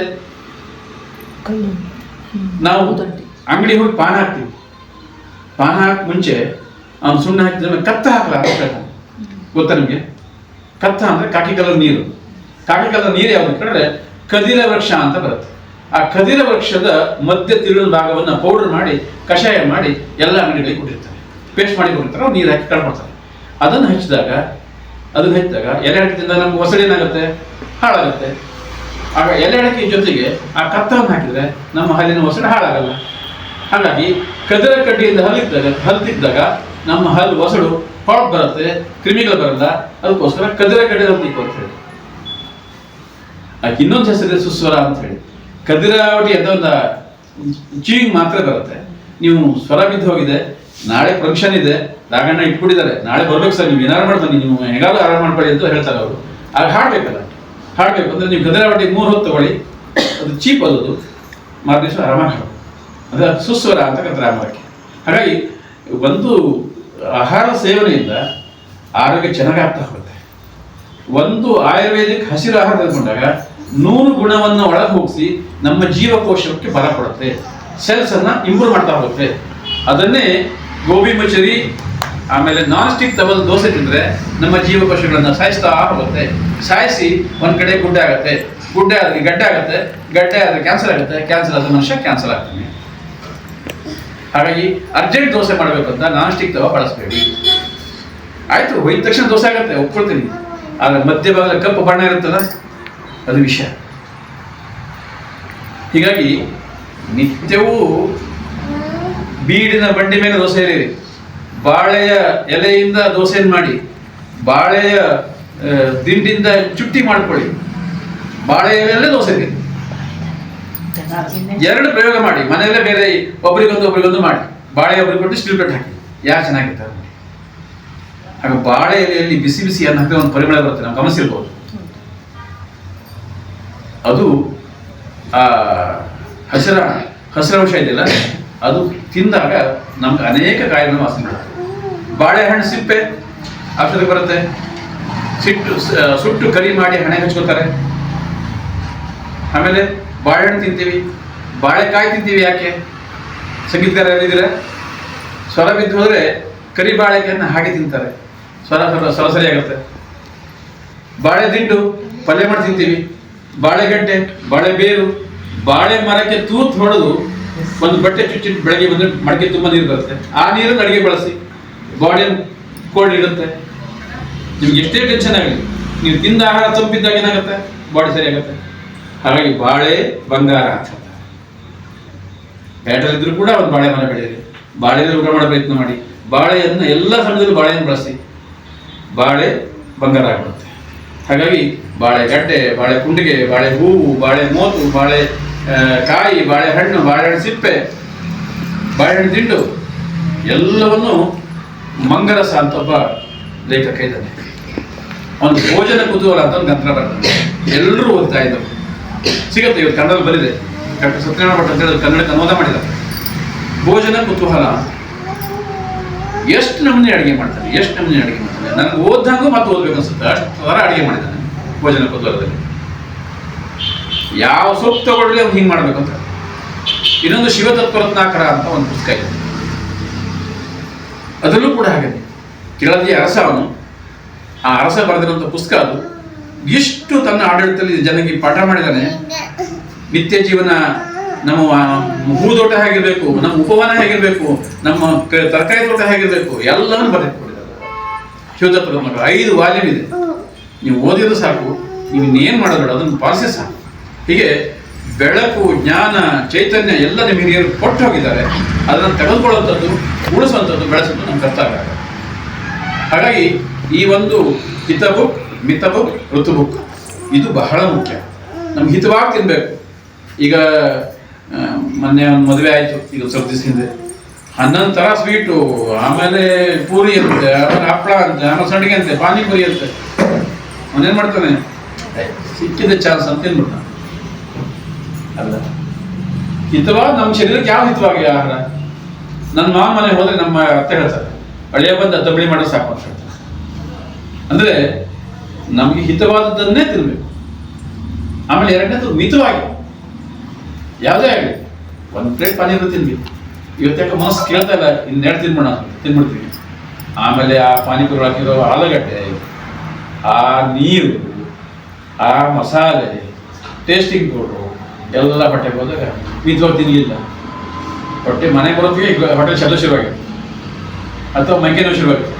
ಸೊ ಹಾಗಾಗಿ ಹಿತ ಬುಕ್, ಮಿತ ಬುಕ್, ಋತು ಬುಕ್ ಈ 3 ನಾವು ನಿತ್ಯವೂ ಪಾಲಿಸಿದ್ರೆ ಹಸಿರು ಆಹಾರದಿಂದ ನಮಗೆ 100ಕ್ಕೆ 100% ಶಕ್ತಿ ಬರುತ್ತೆ. ಶಕ್ತಿ ಬಂದಾಗ ಚೈತನ್ಯವಾಗಿರ್ತೀವಿ, ಚೆನ್ನಾಗಿ ದುಡಿತೀವಿ. 100 ಮೈಲ್ ಬೇಕಾದ್ರೂ ಗಾಡಿ ಹೊಡಿತೀವಿ, 10 ಮೈಲ್ ಬೇಕಾದ್ರೂ ನಡಿತೀವಿ. ಆಗ ನಮ್ಮ ದುಡಿಮೆ ಚೆನ್ನಾಗಾಗುತ್ತೆ. ದುಡಿಮೆ ಚೆನ್ನಾದಾಗ ಲಕ್ಷ್ಮಿ ಓಡೋಡಿ ಬರ್ತಾರೆ. 10 ಸಾತ್ವಿಕ ಯೋಚನೆಗಳು ಬರುತ್ತೆ. ಪಂದಳ ಚಾರಿಟೇಬಲ್ ಟ್ರಸ್ಟ್ ಅನೇಕ ವರ್ಷಗಳಿಂದ ಕೆಲಸ ಮಾಡ್ತಿದೆ, ನಿಮಗೆಲ್ಲ ಗೊತ್ತಿದೆ. ಎಷ್ಟು ಒಳ್ಳೆ ಕೆಲಸ ಮಾಡ್ತಾರೆ. ಈಗ ಒಂದು ತಿಂಗಳಿಂದ ಕ್ಯಾಂಪ್ ಮಾಡಿದ್ದಾರೆ, ಈಗ ಮತ್ತೆ ಕ್ಯಾಂಪ್ ಮಾಡೋಣ ಅಂತ ಹೇಳ್ತಾ ಇದ್ದಾರೆ. ಹೀಗೆ ಹತ್ತಾರು ಒಳ್ಳೆಯ ಯೋಚನೆ ಬರಬೇಕಂದ್ರೆ ನಮ್ದು ಹಸಿರು ಆಹಾರ ತಿನ್ನಬೇಕು. ಹಸಿರು ಸಾತ್ವಿಕ ಆಹಾರ ತಿಂದಾಗ ನಮ್ಮ ಮನಸ್ಸು ಪ್ರಫುಲ್ಲವಾಗಿರ್ತದೆ, ಒಳ್ಳೊಳ್ಳೆ ಯೋಚನೆ ಬರ್ತಾ ಹೋಗುತ್ತೆ. ಬಂದಾಗ ನಾವು ಅದನ್ನ ಜಾರಿ ತರ ಶುರು ಮಾಡ್ತೀವಿ. ಜಾರಿ ತರ ಶುರು ಮಾಡಿದಾಗ ನಮಗೆಲ್ಲ ಒಂದು ದಾರಿಗಳನ್ನು ತೋರಿಸ್ತಾ ಹೋಗುತ್ತೆ. ಹಾಗಾಗಿ ಹಸಿರು ಆಹಾರ ಕೇವಲ ಹೊಟ್ಟೆ ತುಂಬೋದಕ್ಕಲ್ಲ.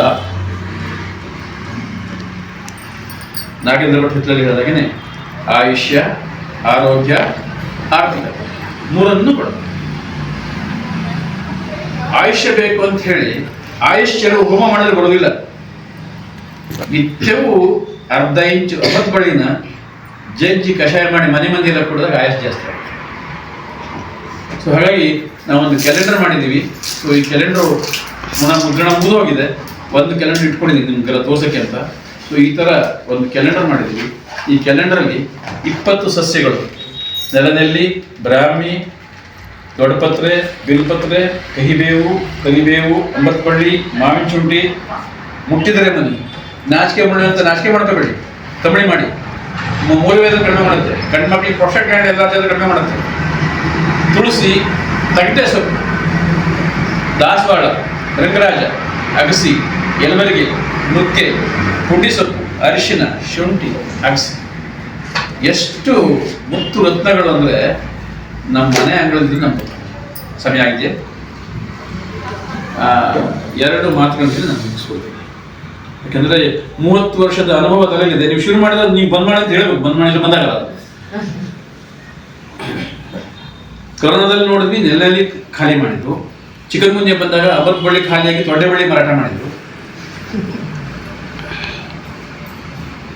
ದೈವಜ್ಞ ಸಮಾಜದ ಒಂದು ಪದ್ಧತಿ ಇದೆ. ಯಾರು ಇದ್ದೀರಾ? ದೀಪಾವಳಿ ಹಬ್ಬಕ್ಕೆ ರಸ್ತೆ ಹಂಚಿಗೆ ದೀಪಾವಳಿ ಹಬ್ಬಕ್ಕೆ ತಟ್ಟೆ ಗಿಡ ಅಂತ ಬರುತ್ತೆ, ಖಾಲಿ ಎಲ್ಲ ತಾಗ್ತಾ ಇರುತ್ತೆ. ಅದು ಎಳೆ ಕಾಯಿ ತಂದು ಜಜ್ಜಿ ಅರಿಶಿನ ಜೊತೆ ಮಿಕ್ಸ್ ಮಾಡಿ ಎಣ್ಣೆ ಸ್ನಾನಕ್ಕೆ ಮುಂಚೆ 1 ಗಂಟೆ ಮುಂಚೆ ಇಡೀ ಮೈಗೆ ಹಚ್ಕೊಂಡು ಅದಕ್ಕೆ ಕಾಸು ಮರ್ದ ಅದಕ್ಕೇನು ಚಕ್ರಮಾರ್ದ ಅಂತ ಕರೀತಾರೆ. ಮತ್ತೆ ಪುನಃ ಚಕ್ರಮಾರ್ದ ಅಂದ್ರೇನು? ಮೈ ಮೇಲೆ ರಿಂಗ್ ವರ್ಮ ಆದರೆ ಕಂಟ್ರೋಲ್ ಮಾಡುತ್ತೆ. ಅರ್ಥಾತ್ ಶರೀರಕ್ಕೆ ಯಾವುದೇ ಚರ್ಮರೋಗ ಬರಬಾರ್ದು ಅಂತ ಆ ದೀಪಾವಳಿ ಎಣ್ಣೆ ಸ್ನಾನ ಮುಹೂರ್ತಕ್ಕೆ ಆ ಅರಿಶಿನ ತಗಟೆ ಸೊಪ್ಪಿನ ಕಾಯನ್ನು ನಾವು ಅರಿಶಿನ ಜೊತೆ ಹಚ್ಕೊಳ್ತೀವಿ. ನನ್ನ ಸೂತ್ರಗಳು ಇದೆ, ಅದಕ್ಕೆ ಈ 5 ಸೂತ್ರ ಮಾಡ್ಕೊಂಡಿದ್ದೆ. ಅರ್ಚನೆ, ದೇವ್ರ ಪೂಜೆ ಮಾಡುವಂತಹ ಹೂಗಳು, ಪತ್ರಗಳು, ಅಲಂಕಾರ, ಯಾವುದೇ ಸಂದರ್ಭದಲ್ಲಿ ಅಲಂಕಾರ ಮಾಡುವಂಥ ವಸ್ತುಗಳು. ಆಮೇಲೆ ಆಹಾರ, ಯಾವ ಋತುವಿನಲ್ಲಿ ಯಾವ ಆಹಾರ ಮಾಡ್ತೀವಿ. ಆರೋಗ್ಯಕ್ಕೋಸ್ಕರ ನಾವು ಹೇಗೆ ಬಳಸ್ತೀವಿ ಅಂತ. ಕೊನೆಯದು ಯಜ್ಞ, ಆಹುತಿ. ಯಜ್ಞಕ್ಕೋಸ್ಕರ ಏನು ಬಳಸ್ತೀವಿ, ನಮ್ಮ ಆರೋಗ್ಯ ಚೆನ್ನಾಗಿರುತ್ತೆ ಅಂತ. ಈ 5 ಸೂತ್ರದಡಿಯಲ್ಲಿ ನೀವು ಇಡೀ ಜಗತ್ಸೂತ್ರರು ಹಿಂಗೆ ಇರೋದು. ನೀವು ಬರುತ್ತೆ ಈಗ ರಥಸಪ್ತಮಿ ಹಬ್ಬ ಬರುತ್ತಲ್ಲ, ರಥಸಪ್ತಮಿ ಹಬ್ಬದ ದಿವಸ ಒಂದು ಕ್ರಮ ಮಾಡ್ತೀವಿ. ಏನು ಗೊತ್ತಾ? ಸಪ್ತ ಮಹಾ ಸಪ್ತ ದೀಪ ವಸುಂಧರ ಸಪ್ತಪರ್ಣ ಎಲೆಯನ್ನು ತಂದು 7 ಎಕದಲ್ಲಿ ತಂದು ಚೆನ್ನಾಗಿ ಒರೆಸಿ ಅದಕ್ಕೆ ಎಳ್ಳೆಣ್ಣೆ ಹಚ್ಚಿ ಶಿರ, ಭುಜ, 2 ಮಂಡಿ, 2 ಪಾದಗಂಡಿ ಕಟ್ಕೊಂಡು 1000 ಹನಿ ಸ್ನಾನ ಮಾಡಬೇಕಂತೆ. ಶವರ್ ಬಾತ್ ಅಲ್ಲ, ನೀವು ಸಾಣಿಗೆಯಲ್ಲಿ ನೀರು ಹಾಕಬೇಕು. ಹಾಗೆ ಮಾಡಿದಾಗ ಇಡೀ ವರ್ಷ ಜಾಯಿಂಟ್ ಪೇನ್ ಬರಲ್ಲ ಅಂತ ಹೇಳ್ತಾರೆ ಹಿರಿಯರು. ಪುಷ್ಯ ನಕ್ಷತ್ರ ಯಾವ ರವಿವಾರ ಬಂದಿದೆಯೋ ಆ ದಿನ ಎಕದಿಗಳ ಪೂಜೆ ಮಾಡಬೇಕು ಅಂತ. ಮಂಡಿ ನೋವಿಗೆ ಎಕದಿಲೆಯನ್ನು ಬಿಸಿ ಮಾಡಿ ಕಟ್ಟಿ ಎಣ್ಣೆ ಹಚ್ಚಿ 100% ಕಡಿಮೆ ಆಗುತ್ತೆ. ರಥಸಪ್ತಮಿಗೆ ಜೋಡಿಸಿದ್ರು, ಅಲ್ಲಿಂದ ಶುರುವಾಯಿತು ಔಷಧ. ಹೀಗೆ ನಾನು ಹೇಳ್ತಾ ಹೋದರೆ, ಯಾಕಂದರೆ ನಾನು ಸ್ಟಡಿ ಮಾಡಿರೋದು 524 ಪ್ಲಾಂಟ್ 30 ವರ್ಷದಲ್ಲಿ ಧಾರ್ಮಿಕವಾಗಿ ಬಳಸಿರೋಂಥದ್ದು. ಹಾಗಾಗಿ ಅದನ್ನು ಹೇಳ್ತಾ ಹೋದರೆ ನನಗೆ 3 ದಿನ ಬೇಕಾಗುತ್ತೆ. ಏನೇ ಇರಲಿ, ಇದೊಂದು ಅವಕಾಶ ಕೊಡೋದು ಧನ್ಯವಾದ ಹೇಳ್ತೀನಿ. ಸೊ ನಾವು ನಿತ್ಯ ಜೀವನ ಏನು ಮಾಡ್ತೀವಿ ಅದನ್ನೇ ನಿಮಗೆ ಪುನರ್ಮನನ ಮಾಡಿದ್ದೀನಿ. ಅದು ಹೇಗೆ ನಾವು ಬಳಸಬೇಕು, ಹೇಗೆ ಉಳಿಸ್ಕೋಬೇಕು, ಇಂಡಿಯನ್ ಕಲ್ಚರನ್ನು, ನಮ್ಮ ಸಂಸ್ಕೃತಿಯನ್ನು, ನಮ್ಮ ಸಂಸ್ಕಾರವನ್ನು ಮುಂದಿನ ಪೀಳಿಗೆಗೆ ದಾಟಿಸೋ ವಿಧಾನ ಇದೆಯಲ್ಲ. ನಮ್ಮ ಬಂಗಾರ, ನಮ್ಮ ಆಸ್ತಿ, ನಮ್ಮ ಸೈಟು ನನ್ನ ಮಗಳಿಗೆ ಹೋಗ್ಬೇಕು, ಇಲ್ಲ ನನ್ನ ಮಗಳಿಗೆ ಹೋಗ್ಬೇಕು ಅಂತ ಹೇಳ್ತೀವೋ ಹಾಗೆ ಈ ಪಾರಂಪರಿಕ ಜ್ಞಾನ, ಈ ಹಸಿರು ಆಹಾರದ ಜ್ಞಾನ ಇದೆಯಲ್ಲ, ಮುಂದಿನ ಪೀಳಿಗೆಗೆ ದಾಟಿಸುವಂಥ ಪ್ರಯತ್ನ ಮಾಡುವಾಗ ಇವೆಲ್ಲ ನಮ್ಮ ಹತ್ರ ಬರಬೇಕು. ಈ ನಾಲೆಜ್, ಈ ಜ್ಞಾನ ನಾವು ಬಂದಾಗ ಆ ನಾಲೆಜನ್ನು ನಮ್ಮ ಮಕ್ಕಳಿಗೆ ಅದನ್ನ ಹ್ಯಾಂಡ್ ಓವರ್ ಮಾಡಬೇಕು. ಅಂದರೆ ಆಗ ಮಾತ್ರ ಹೋಗ್ಬಿಡೋದು. ಇಲ್ಲಾಂದ್ರೆ ಏನಾಗುತ್ತೆ, ಇಲ್ಲಿಗೆ ಕಟ್ಟಾಗ್ಬಿಡುತ್ತೆ. ನಿಮ್ಮ ಅಜ್ಜಿಯಿಂದ ಸ್ವಲ್ಪ ಬಂತು, ಅಮ್ಮ ಸ್ವಲ್ಪ ಕಲ್ತ್ಕೊಂಡ್ರು, ನೀವು 1% ಬಂದ್ರಿ ಮಕ್ಕಳು 0% ಆಗುತ್ತೆ. ಅದು ಆಗಬಾರ್ದು ಅಂತಂದ್ರೆ ರಾಘಣ್ಣ ಅಂತ ನಿಮಗೆ ಹೇಳಿದ್ರೆ ಶಿಬಿರ ಮಾಡ್ತಾರೆ. ನೀವು ಬೇಕಾದ್ರೆ ನಿತ್ಯನೂ ನಾನು ಹೇಳಕ್ಕೆ ರೆಡಿ ಇದ್ದೀನಿ, ಈ ನಿಯಮವನ್ನು ಪಾಲಿಸಿ. ಸೊ ಹಾಗಾಗಿ ನಮ್ಮ ಈ ಪಾರಂಪರಿಕ ಜ್ಞಾನವನ್ನು ಮುಂದಿನ ಪೀಳಿಗೆ ದಾಟಿಸೋ ವಾರಸಿಕ ಅಂತ ಹೇಳ್ತಾರಲ್ಲ, ಈ ವಾರಸಿಕೆಯನ್ನ ನಮ್ಮ ಮಕ್ಕಳಿಗೆ ಬಂಗಾರ ಆಸ್ತಿ ಜೊತೆಗೆ ಇದನ್ನು ಚೂರು ದಾಟಿಸಿದ್ರೆ ಮುಂದೆ 100,000 ವರ್ಷಗಳ ಕಾಲ ಈ ಭಾರತೀಯ ಸಂಸ್ಕೃತಿ, ಭಾರತೀಯ ಆಹಾರ ಪದ್ಧತಿ, ಆಹಾರ ಸಂಸ್ಕೃತಿ ಅಂತ ಹೇಳ್ತಾರೆ ಅದಕ್ಕೆ, ಇದು ದಾಟ್ಕೊಂಡು ಹೋಗುತ್ತೆ. ಎಲ್ಲರೂ ಚೆನ್ನಾಗಿ ಬದುಕ್ತಾರೆ. ಆ ಚೆನ್ನಾಗಿ ಬದುಕಿದಾಗ ಇಡೀ ಭಾರತದ ಪ್ರಜೆಗಳು ಸಶಕ್ತರಾದ್ರೆ ಭಾರತ ಗಟ್ಟಿ ಆಗುತ್ತೆ. ಭಾರತ ಗಟ್ಟಿ ಆದ್ರೆ ಅಮೆರಿಕ ಕೆಮ್ಮಿದ್ರು ಏನಾಗಲಿಲ್ಲ, ಟ್ರಂಪ್ ಕೆಮ್ಮಿದ್ದು, ಮೋದಿ ನೋಡ್ಲಿಲ್ಲ, ತಿರುಗಿ ನೋಡ್ಲಿಲ್ಲ. ಮೋದಿ ಏನಾಯ್ತು, ನಾ ಬರ್ತೀನಿ ಮಾತಾಡ್ಲಿಕ್ಕೆ ಬರಲ್ಲ ಅಂತ ಕೇಳ್ತಾನೆ. ಮೋದಿ ಹೋಗ್ಲಿಲ್ಲ. ಸಶಕ್ತ ಆದ್ರೆ ನಾವು ನಮ್ಮ ಶರೀರ ಶಕ್ತಿ ಇರ್ತದೆ, ದೇಶ ಸುಭದ್ರ ಆಗಿರುತ್ತೆ. ದೇಶ ಸುಭದ್ರ ಆಗಿದ್ದು ನಾವು ಚೆನ್ನಾಗಿರ್ತೀವಿ. ಹಾಗೆ ಈ ಹಸಿರು ಆಹಾರ ದೇಶವನ್ನು ಗಟ್ಟಿ ಮಾಡುತ್ತೆ, ದೇಹವನ್ನು ಗಟ್ಟಿ ಮಾಡುತ್ತೆ. ನಮಸ್ಕಾರ.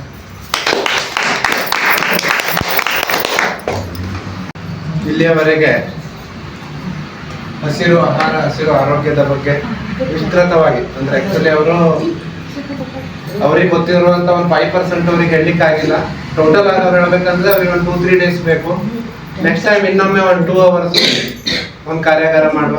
ಇವತ್ತಿನ ಕಾರ್ಯಾಗಾರವನ್ನ ಅತ್ಯಂತ ಮನಮುಟ್ಟುವಂತೆ ಜೀವನದಲ್ಲಿ ಮತ್ತೆ ಅಳವಡಿಸ್ಕೊಳ್ಬೇಕು, ಆರೋಗ್ಯ ಹೇಗಿರ್ಬೇಕು ಅನ್ನೋದ್ರ ಬಗ್ಗೆ ತಂದು ಮಾಡಿ ಮನಮುಟ್ಟು ಅಂತ ಹೇಳಿದ್ದಾರೆ. ಅವರಿಗೆ ನಮ್ಮ ಪಂದಳ ಸಮೃದ್ಧಿ ಮಹಿಳಾ ಮಂಡಳದಿಂದ ಪೂರ್ವಕವಾದ ವಂದನೆಯನ್ನು ಸಲ್ಲಿಸಿ